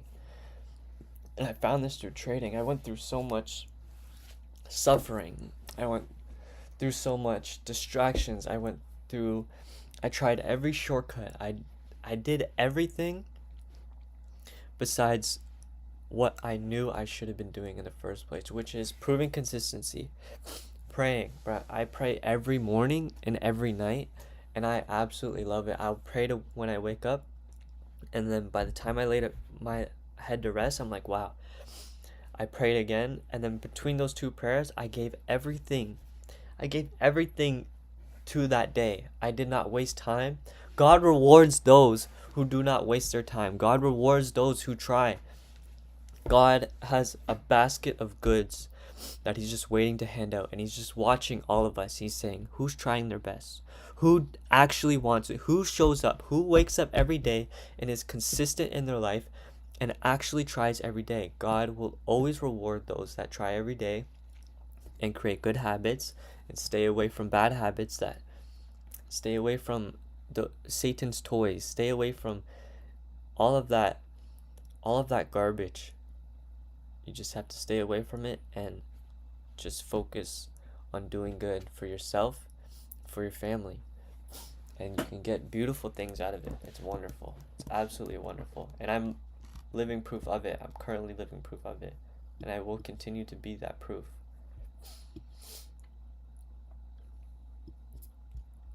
So I'm pretty happy about it. Pretty happy about it.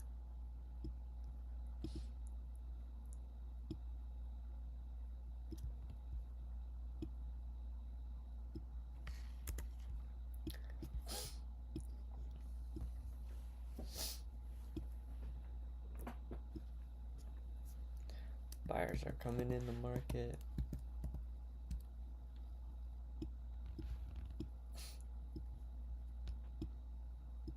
Slowly making our way up.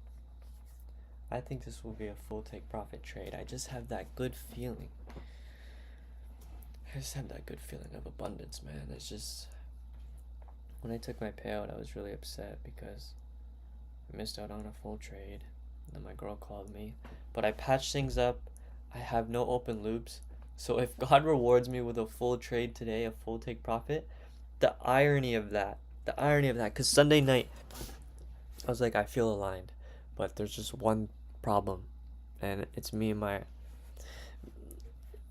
I shouldn't really say it, I'm just going to keep it to myself, but there was just this one problem that I need to fix, and I didn't fix it before that Monday, and then that problem re-arised, like that issue, and then it took away my focus. It's my own fault, and then I missed out on $1,500, and then, you know, I just barely hit the minimum for it to take a payout, and now I took a payout, but I was really feeling down about it because it wasn't how I imagined.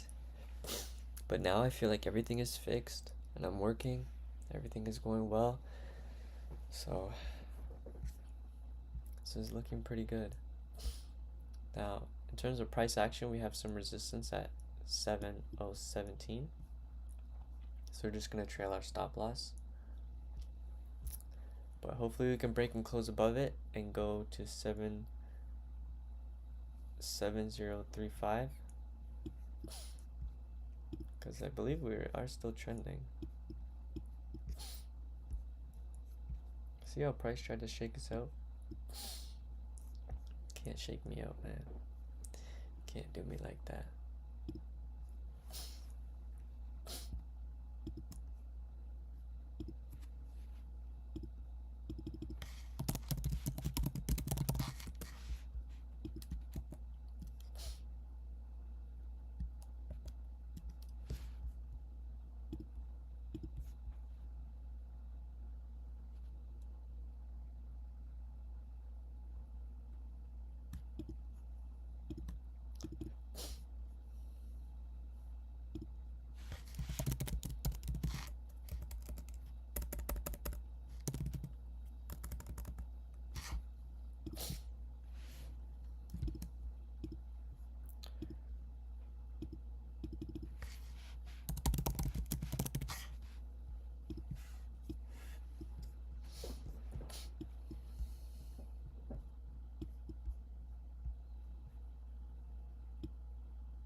Okay, to pull price up, we need to give new love at these highs. We need to give new love at these highs. That piece. Oh, we'll have prayer up here. There's a prayer emoji.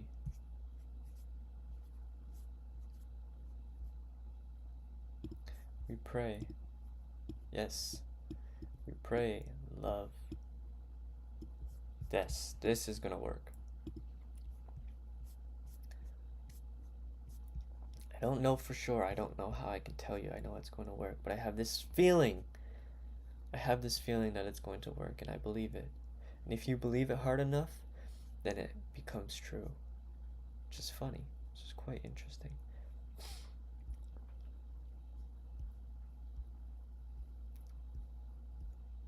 And I believe that I can just control myself. So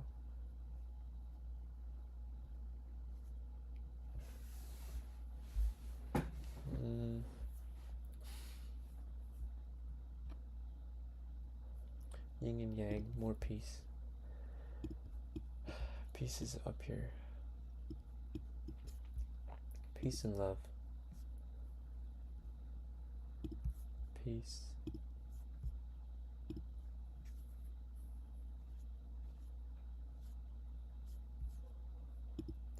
And love.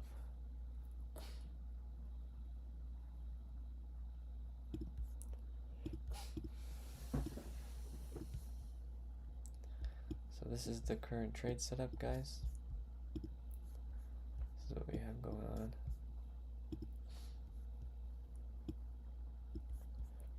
We're just gonna save this because it's God and love, and I think it's quite funny how that is a trade that we have.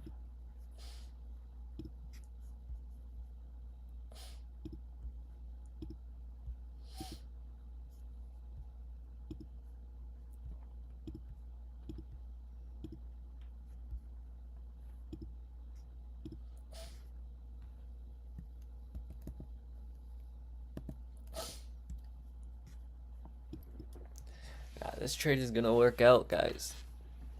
This trade is gonna work. I'm gonna sit and be present for it. Impossible does exist. It's just so rare.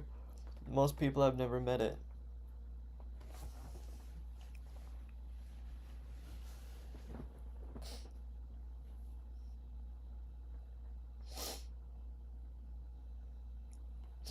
Impossible does exist. It's just so rare. Most people have never met it. They mistake difficult for impossible their entire lives.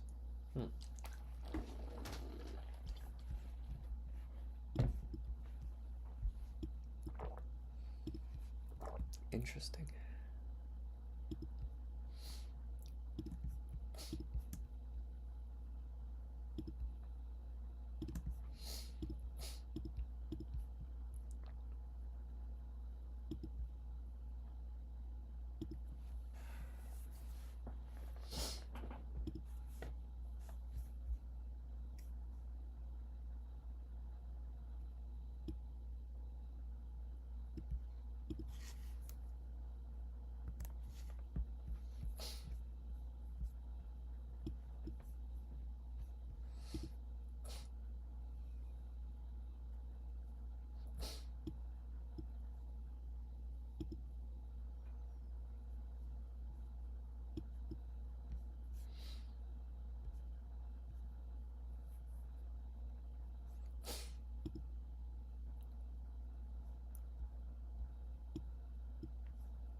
Okay, there's nothing really I can do. So I'm kind of just gonna shut this screen off and focus on the work that I need to do for the day.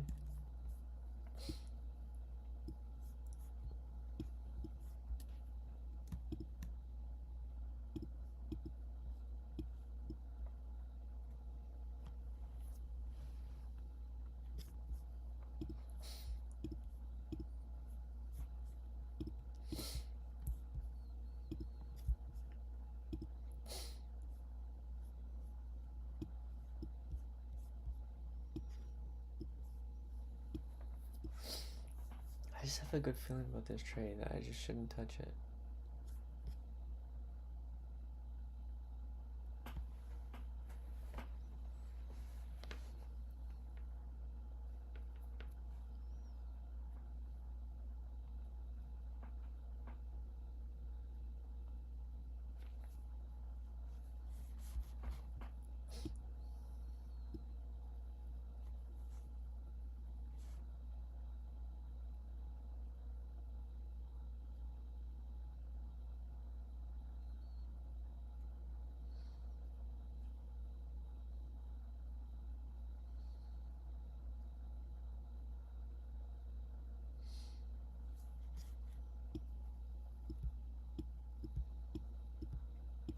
Give the kisses, the love, the peace, the strong energy.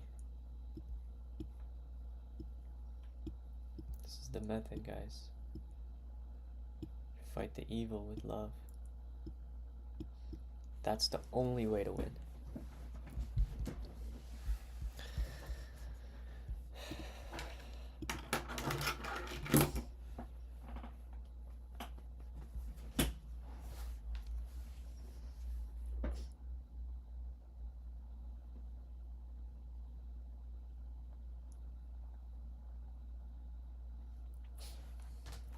It's the only way to win.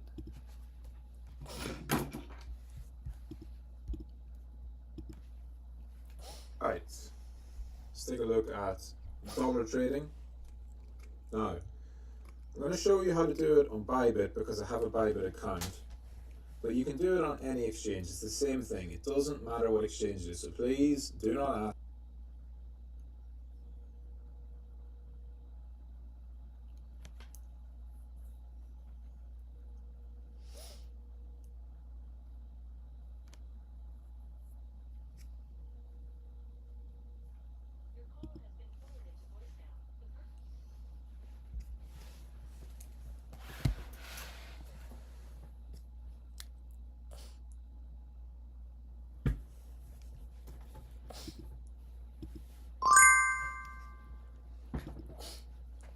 Welcome to the next stage of Blue Belt. So, by now, you've reviewed your backtesting and you should either have a profitable system in backtesting or be still working on one. That's fine. If your initial system you did in White Belt didn't yield a positive expectancy, just keep going. You will find one. Before you move on to dollar trading, which you also have covered, but before you move on to dollar trading, you should get a profitable system in backtesting, because the point of dollar trading and everything we do after this is to take a system from the historical data and then test it live so you can see in real time the difference. Very important. Okay? So, moving forward into the next stage, you're soon going to become a perfect loser. And then you're going to take on the challenge. These are much more psychological than anything. The challenge, some people ask me, you know what it is, you've probably seen the other lesson, but it's basically taking 30 perfect trades live in a row. Yes, that can be part of your 100 trades. No, it doesn't have to be part of your 100 trades. So you know, a bit of a recap, for your proof of work in Blue Belt, you have to do perfect loser, do the challenge, do 100 back tests. And of course you have your goal crushers to do as well. But for the perfect loser and for the challenge, the main thing you need to focus on is still doing your trades. For all the Blue Belt is designed to make you a better trader, and I know you all want to pass and become a purple belt, it's very, very important that you also keep focused on what you're actually doing here, which is becoming a better trader, better person, more consistent for yourself. So don't rush, is what I'm just going to say. I remind several times of this. Don't rush, right? To do your 30 trades in the challenge or to do your perfect loser. It's not about doing it fast. It's about doing it in the best way possible for you. And same with your 100 trades. You're probably wondering at this stage about how long it's going to take you to do your 100 trades. My answer is you track your trades. You can track them all in the exact same spreadsheet that you used for backtesting. It's the same thing. You can just make a new one. You track your 100 live trades, time, date, entry, stop loss, take profit, returns. You know the usual. And you want to keep it within a 10% deviation on any one trade. It's about consistency. How long that takes is up to you. Right? That's down to your system. If you've got a good 4-hour system that's showing profit and backtesting, don't go and rush into a 5-minute trading system just to try and do trades faster. That's not going to improve you as a trader. Remember your big goal. Most of you have a big goal that is focused heavily on work for 12 to 18 months at least. Cash accumulation, cash flow. So you look at me and say, but Michael, it might take me a year to do my 100 backtests, and I say, or my 100 live dollar trades. And I say, well, aren't you planning to take a year to 2 years of accumulation from your job before you start to trade heavily, right? It doesn't mean you can't progress. It doesn't mean you can't learn things after. It doesn't mean things can't go faster. But your focus is to do this, to do it right, do it over time. And eventually, once it's done, there will be no stopping you.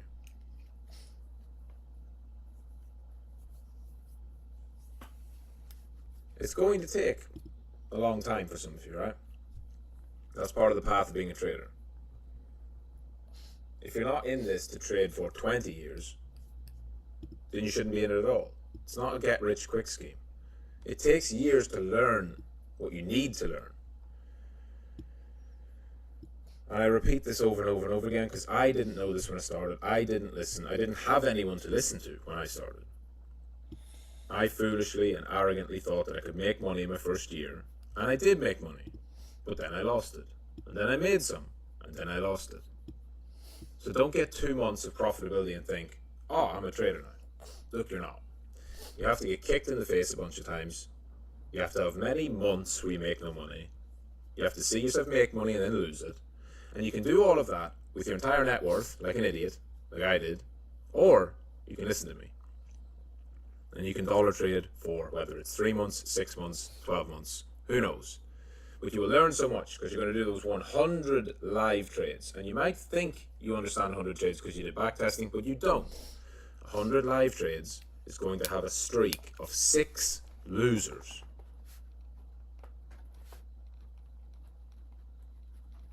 So when that happens, you're going to be glad. You're going to be thanking me and say, thank you, Michael, so much that you made me do dollar trading and that I actually did 100 of them. Because that 6 losing trade streak, or 7 or 5 or whatever, is enough to wipe most people out because it destroys their mentality. Now, I'm going to also try to combat that because I know we live in the real world and we're in the real world. While you're doing your dollar trading, the market's all moving around you. I'm sure you want to still invest money, you still want to buy Bitcoin, you still want to do things. I'm not naive to know that some of you are still going to trade. You know, if you shouldn't trade, you're going to trade, or if you're trading spot, or if you're buying and selling. I'm not telling you guys to do nothing in the market for the next 12 months. I know that if I'm talking about projects, you might research and you might invest. I know that if there's a Bitcoin halving and an ETF, that you're going to buy Bitcoin. I know all these things. So that's why we move now to the next stage of the perfect loser. Because you must understand what it's like to lose real money and to learn that cheap. So I'll frame it. There's a full lesson coming next. Some of you may have already seen it. But every single person here must do this, and do this alone, as this part of Blue Belt. And this is the only time that I will give you permission, if there's such a thing, to use a regular sized trade. So if you had $1, if you're doing your $1 trades, keep that account separate, open a new account, open a sub account, whatever. And whatever your current trading portfolio is, put 1 or 2% of it in. An amount that means something. Don't stress about how much it is. Don't worry if it is exact dollar terms. If you have $1,000, put $20 or put $30 or put $50 into a sub account. You might need to put a little more so you can use some leverage per your trading system, right? But your maximum risk, the risk you take on the trades, should be $10 if you have 1,000, $20 if you have 2,000, right? Whatever it is, a real amount, bigger than your dollar trading. And then you're going to start trading. Follow a system. Don't just YOLO a trade. It has to be a properly planned trade. And you're going to take a loser. So, to understand more, go through to the next lesson.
Amen, guys. Amen.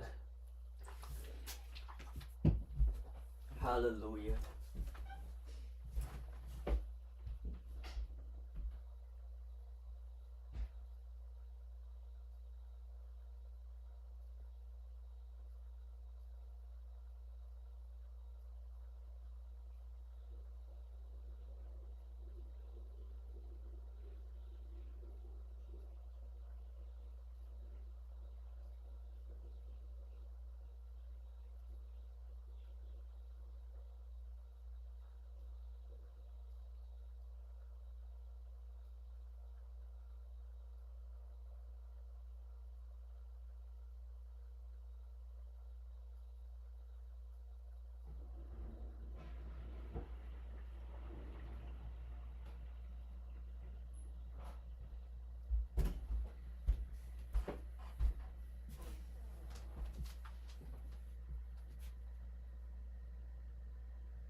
This lesson is part of the Psychology and Mindset series, and it is a practical exercise showing you how to kill revenge trading forever.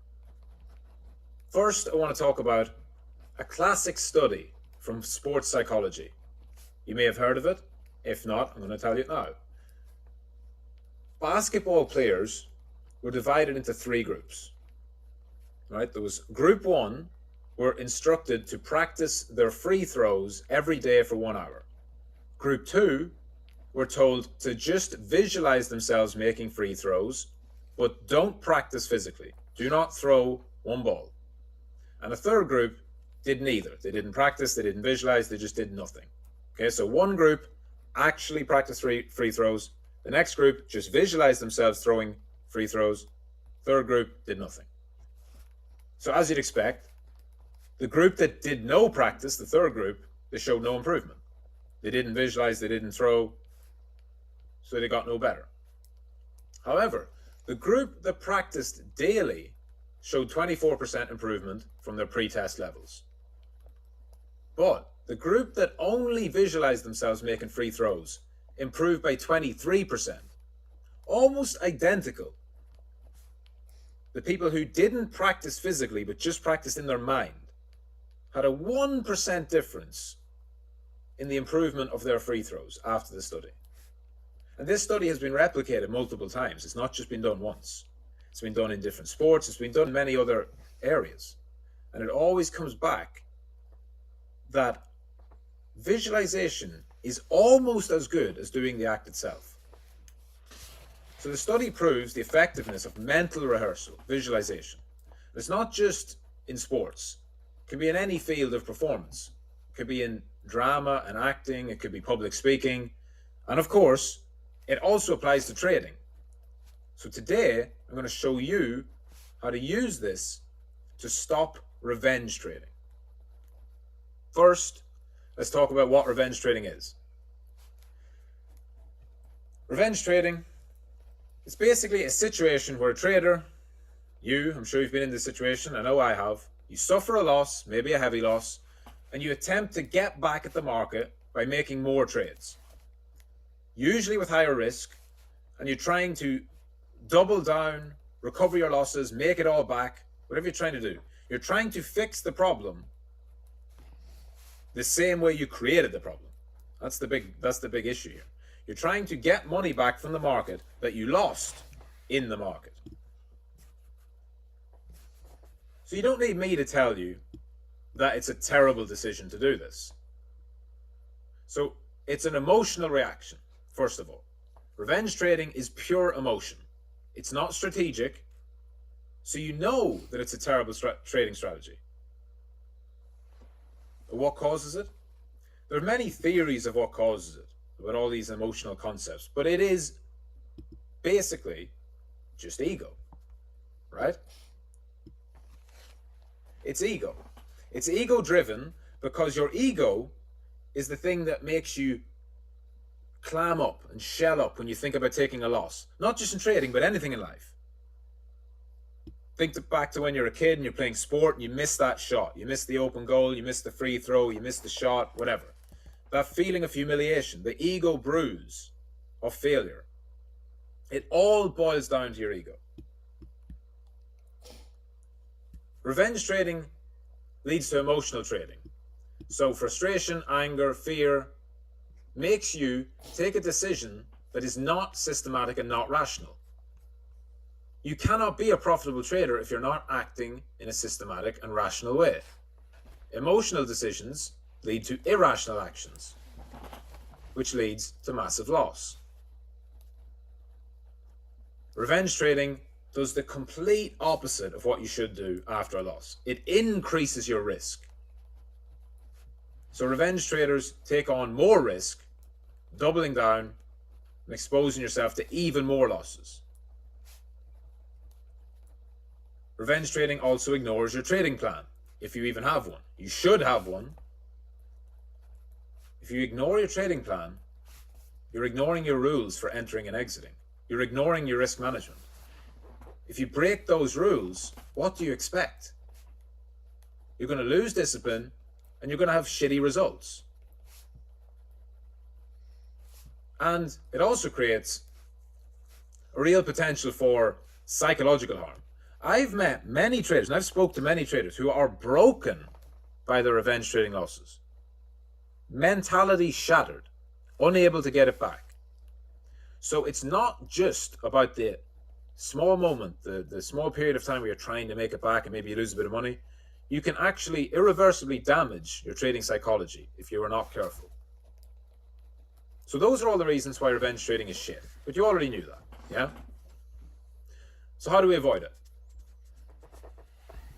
1, have a trading plan. 2, set stock back from the market that you lost in the market. So you don't need me to tell you that it's a terrible decision to do this. So it's an emotional reaction, first of all. Revenge trading is pure emotion.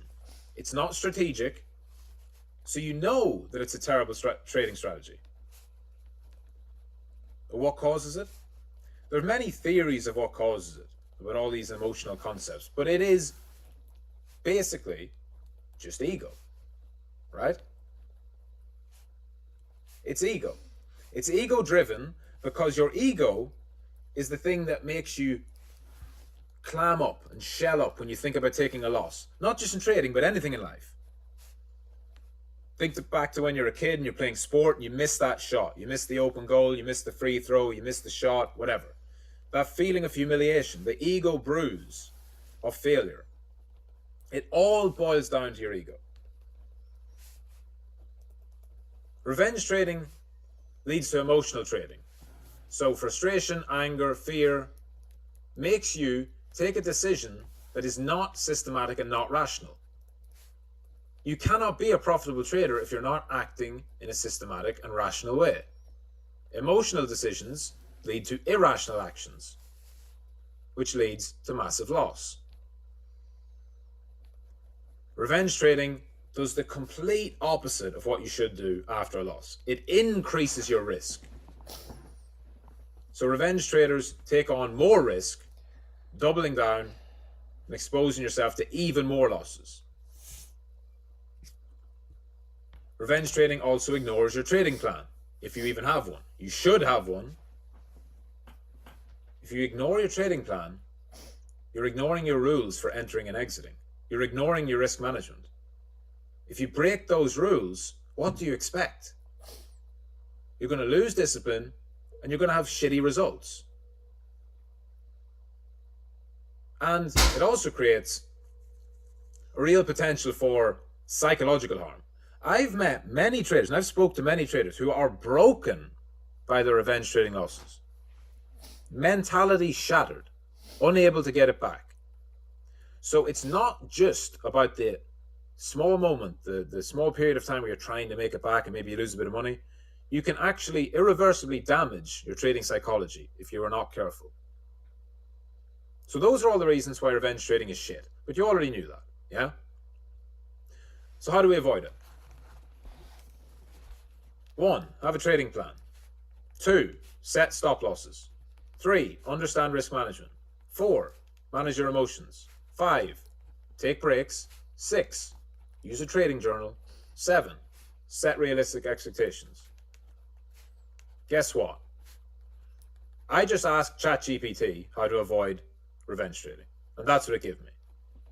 A bunch of nice words, but it doesn't mean shit, does it? You all know these things. You know those are the 7 things you should do.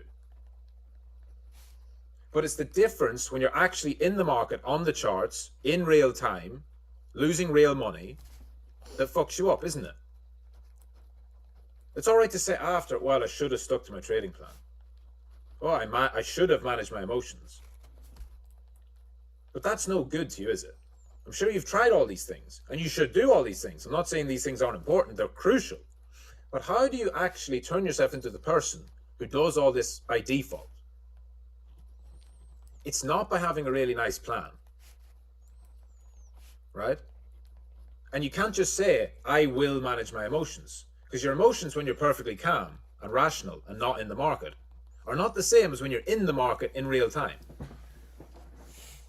Dry fire or practice on the range is not the same as being in combat on the front lines. When you're trading live with real money, with your real portfolio, you are on the front lines. So instead of all this, I'm going to show you option 8. I'm going to show you how to become a perfect loser. I'm going to reveal a trick to you that will revolutionize your emotional control and turn you into a terminator in the markets. One of the biggest flaws that unprofitable novice traders have is that they're unable to emotionally take a loss because of what we said before, because of their ego. And even experienced traders can get this, can fall into this trap. There are many, many reasons for this, but behavioral psychology has shown us that we are much more affected emotionally by taking a loss than we are to scoring a win, which means we feel the pain of losing more than we feel the joy of winning. So whether you haven't traded much, maybe you're new, or if you've traded a lot in the past with bad habits, I know you will have taken losses. I took many, many losses. I still take losses. The difference of my losses now versus my losses when I first started is my losses now are an essential part of my system. I need those losses to be successful. I don't act on them. I don't double down. I don't chase my losses. There is nothing wrong with a loss if you manage your risk and you follow your system. You've seen in other lessons how losses are absolutely essential and guaranteed to happen. Trading is a game where it's impossible to have a 100% win rate. It's impossible, guys. Even if you have a 98% win rate, which is near impossible, you're still going to have to take 2 L's in every 100. So you could be plodding along, 97 wins, 98 wins, then you take 1 loss, and your brain just shatters. And you risk half your portfolio in the next trade, and it loses. And so, what good were those 98 winners when 2 of your losses took away over 50% of your balance? That can happen. That does happen. So don't think that having a high win rate is going to make you a good loser. It's the opposite. We all know a bad loser in life. Order filled. You know that guy, the best guy in the team, the fighter who's never lost, whatever. The person who is not used to losing is likely to be the worst loser. So, counterintuitively, I'm going to teach you how to become a good loser by making you lose more. Now, the key is that you don't take more than your fixed amount of loss, and you don't allow 1 loss to lead to a spiral effect. So, let's say you risk 1% of your portfolio on a trade. I'm going to show you a technique that will transform you so that while you're watching the chart and you see the candlesticks moving towards your stop loss, you simply allow it to happen. You do not give in to the urge to move your stop loss, delete your stop loss, or make any other changes that can lead to the traps of frustration. This will eradicate your desire to chase, revenge trade, or anything that can unbalance your emotional state. The way we're going to do this is to reprogram your brain. So, starting from now, or whenever you want to, I want you to screen record all your trades until you have a loser. Actual screen record. You need to record your entire screen, whether the trade is 5 minutes or 5 days. You find a way to screen record your trade until you have a loser. These will be real trades. You will use a real 1% risk from your portfolio on each of them. You need to make sure of just one thing. The trades you take must be perfect per your system. So if you don't have a system yet, you cannot do the Perfect Loser Challenge.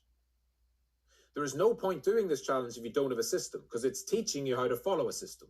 So if you need to build a system first, go do that. I have lessons on that. I can give you advice on that.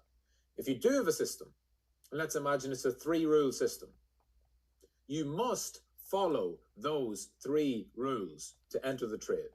And you must have a predefined stop loss in place. This challenge does not work if you just gamble and ape in. It's teaching you that taking a loss on your system is okay. Therefore, you must have a system. Doesn't matter if it's a profitable system, it needs to be a system. You need to follow rules and then see the loss coming. You starting to understand what we're getting at here? You need to do all the right things and still take a loss. Yeah? You can be as well prepared as you want in any field. You can practice every day on the range. You can kick thousands and thousands of fucking penalty kicks. You can do tens of thousands of free throws. You can do endless sparring and endless pad work. You can do all the right things. But when it comes down to competition, sometimes you're going to lose. So now you've done that. Take the trades perfectly. Screen record every one. Take as many as you need until you have a loser. Let's be honest, it probably won't take that long. Now, when you lose, as soon as you have a loser, stop.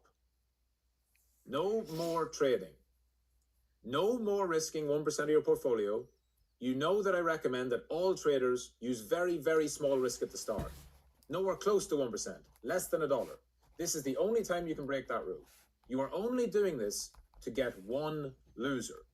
You don't try and get a loser, you follow your system expecting a winner. But as soon as you have a loser, stop.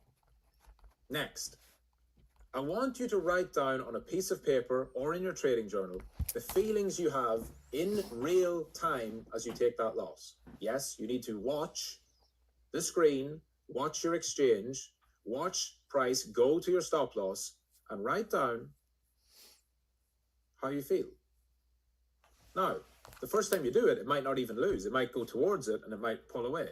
Write all the feelings down of every trade you take until you have a loser. What did you feel like as it went towards your stop loss? What impulse action does your brain want you to take? Maybe it's to move your stop, double down, add size, or something else. Just write it down and don't act on it. This is deliberate reflection. Don't allow yourself to touch the screen, touch the keyboard, touch the mouse, nothing. Take the loss, finish the recording, and save the recording on your computer. Next, I want you to re-watch the video, and as you re-watch it, you must relive those emotions and feelings. But this time, you will analyze them dispassionately. An amazing thing will happen as you do this. You will watch that trade back, and you will automatically feel those feelings again. You will feel that pain of loss. So just like you would re-watch tape if you want to get better at any skill, you're going to do it here. If you want to become a better boxer, you will watch tape of your sessions to spot flaws in your technique to work on. I want you to critically analyze your trade with the same level of intention. Watch as the candlestick moves closer and closer to your stop loss. You're going to do this 10 times. Twice immediately after the real trade. So as soon as you take the loss, close the recording, take a few minutes, reopen it, and watch again. And then do that again. So twice immediately after, and then another 8 times over the next 2 days. You can watch it on high speed if it's a trade which took multiple hours to play out or multiple days. You can edit the video if you want, so that it's shorter, but make sure that when you get close to the moment of loss, the last 5 or 10 minutes before your loss, you go back to regular speed and relive the moment of taking the loss in real speed. It has to be the video of you on your exchange. It cannot be replay mode on TradingView. That is not suitable. It must be a real-time screen recording of a losing trade that you watched and experienced live. If you do this, you've unlocked a superpower. It's a superpower most have never and will never access. Our brain is not great at separating what's real and what's imagined. Active visualization is used by almost every sports team and every sports psychologist and in other walks of life, but in particular in sports. You hear fighters talk all the time about how they imagine the fight in their head before it happens. They train it over and over and over and over again until it becomes second nature, until it becomes ingrained. It's like muscle memory. You can throw 100 punches in a session, but you can visualize infinite punches all day and night. Trading is the same. You don't need to take 10, 20, or 50 real full-size losses to learn how to take a loss. This is both time-consuming and expensive. By doing this, you'll take one loss in real terms, one loss with real money, but you then get the benefit of that loss 10 more times. It costs you nothing, but it trains your brain to the feeling of watching price come down and hit your stop loss. And guess what? You don't have to stop at 10. You can do 20, 50, 100. You can watch this as many times as you want. Just remember the rules. 1% of your total portfolio, and you must follow a system perfectly.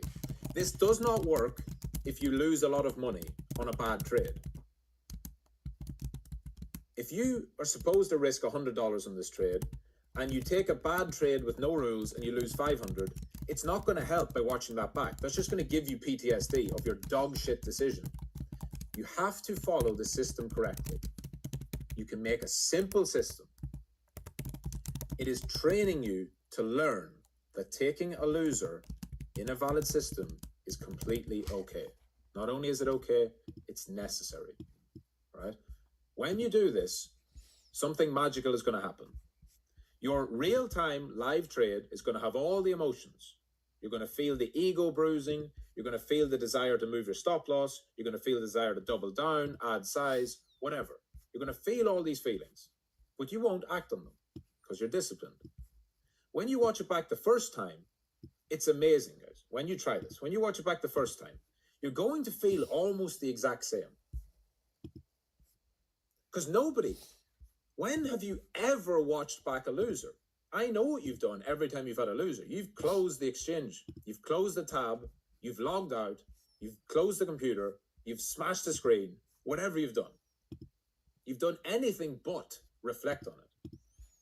Imagine every time you threw a bad punch, you walked out of the gym and huffed and went home and didn't go back for a week. How would you get better as a fighter? Imagine every time you missed a free throw in basketball, you literally walked off the court and said, fuck this. You rage quit, right? Nonsensical in any other skill, but suddenly for some reason in trading, it's okay to take a loss and then just ignore it completely as if it didn't happen, stick your head in the sand like a fucking ostrich, and just hope that it goes away. Bullshit. Not you, you're a professional. The first time you watch it back, you'll feel all those feelings. Of course, they won't be as intense. And you can dispassionately look at yourself and say, oh, I felt this at this point. Now looking back on it, I realize, no, price was just moving as price moves. Second time you watch it, same thing, just slightly less. 3, 4, 5, 6, 7, 8, 9, 10. As you go through those times, you realize that it just gets easier. Hello? Hello, Kai. How are you? Good, how are you? Kai, you are speaking to Liz Rogier from CHIP, the business credit hub, with regards to your business productivity energized. Okay.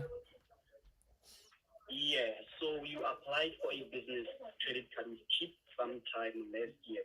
I'm not sure if you still remember. Okay.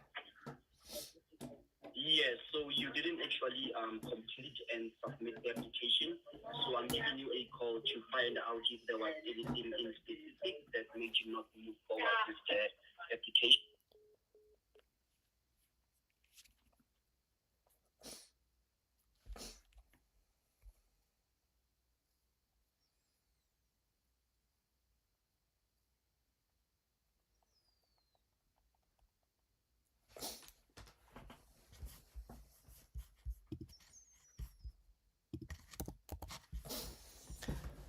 Okay, guys, I'm going to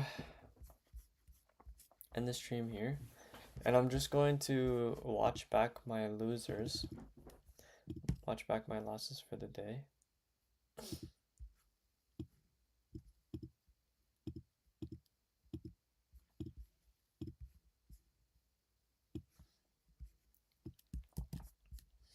I'm going to end the stream now.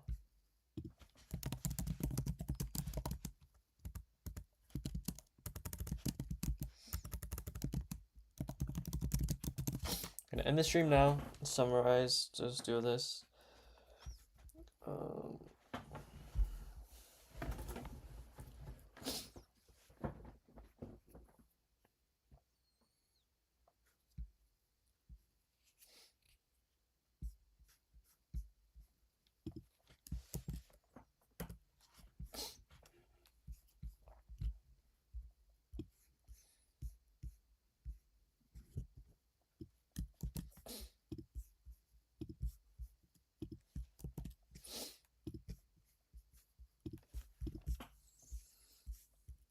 Your trading day summary. Start of the day, you took 2 losses trading early.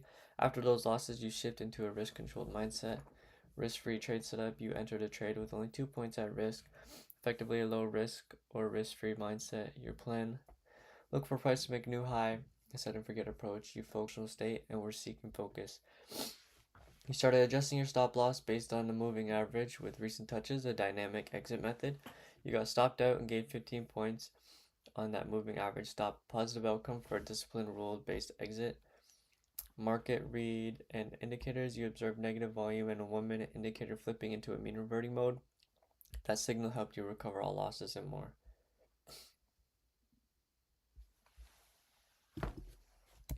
The signal.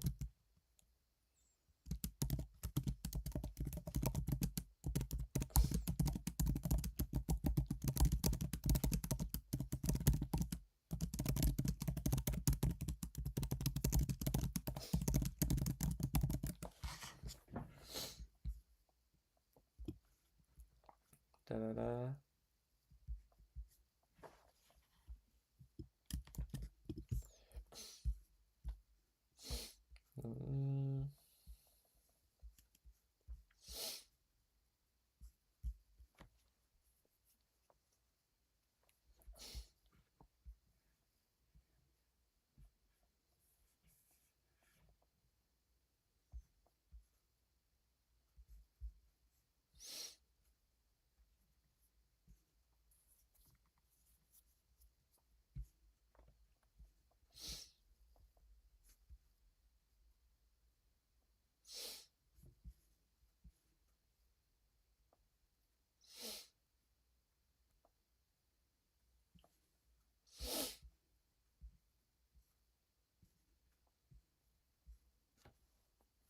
This is much better. Okay, yeah, I'm gonna rewatch the stream, rewatch the losses. Peace.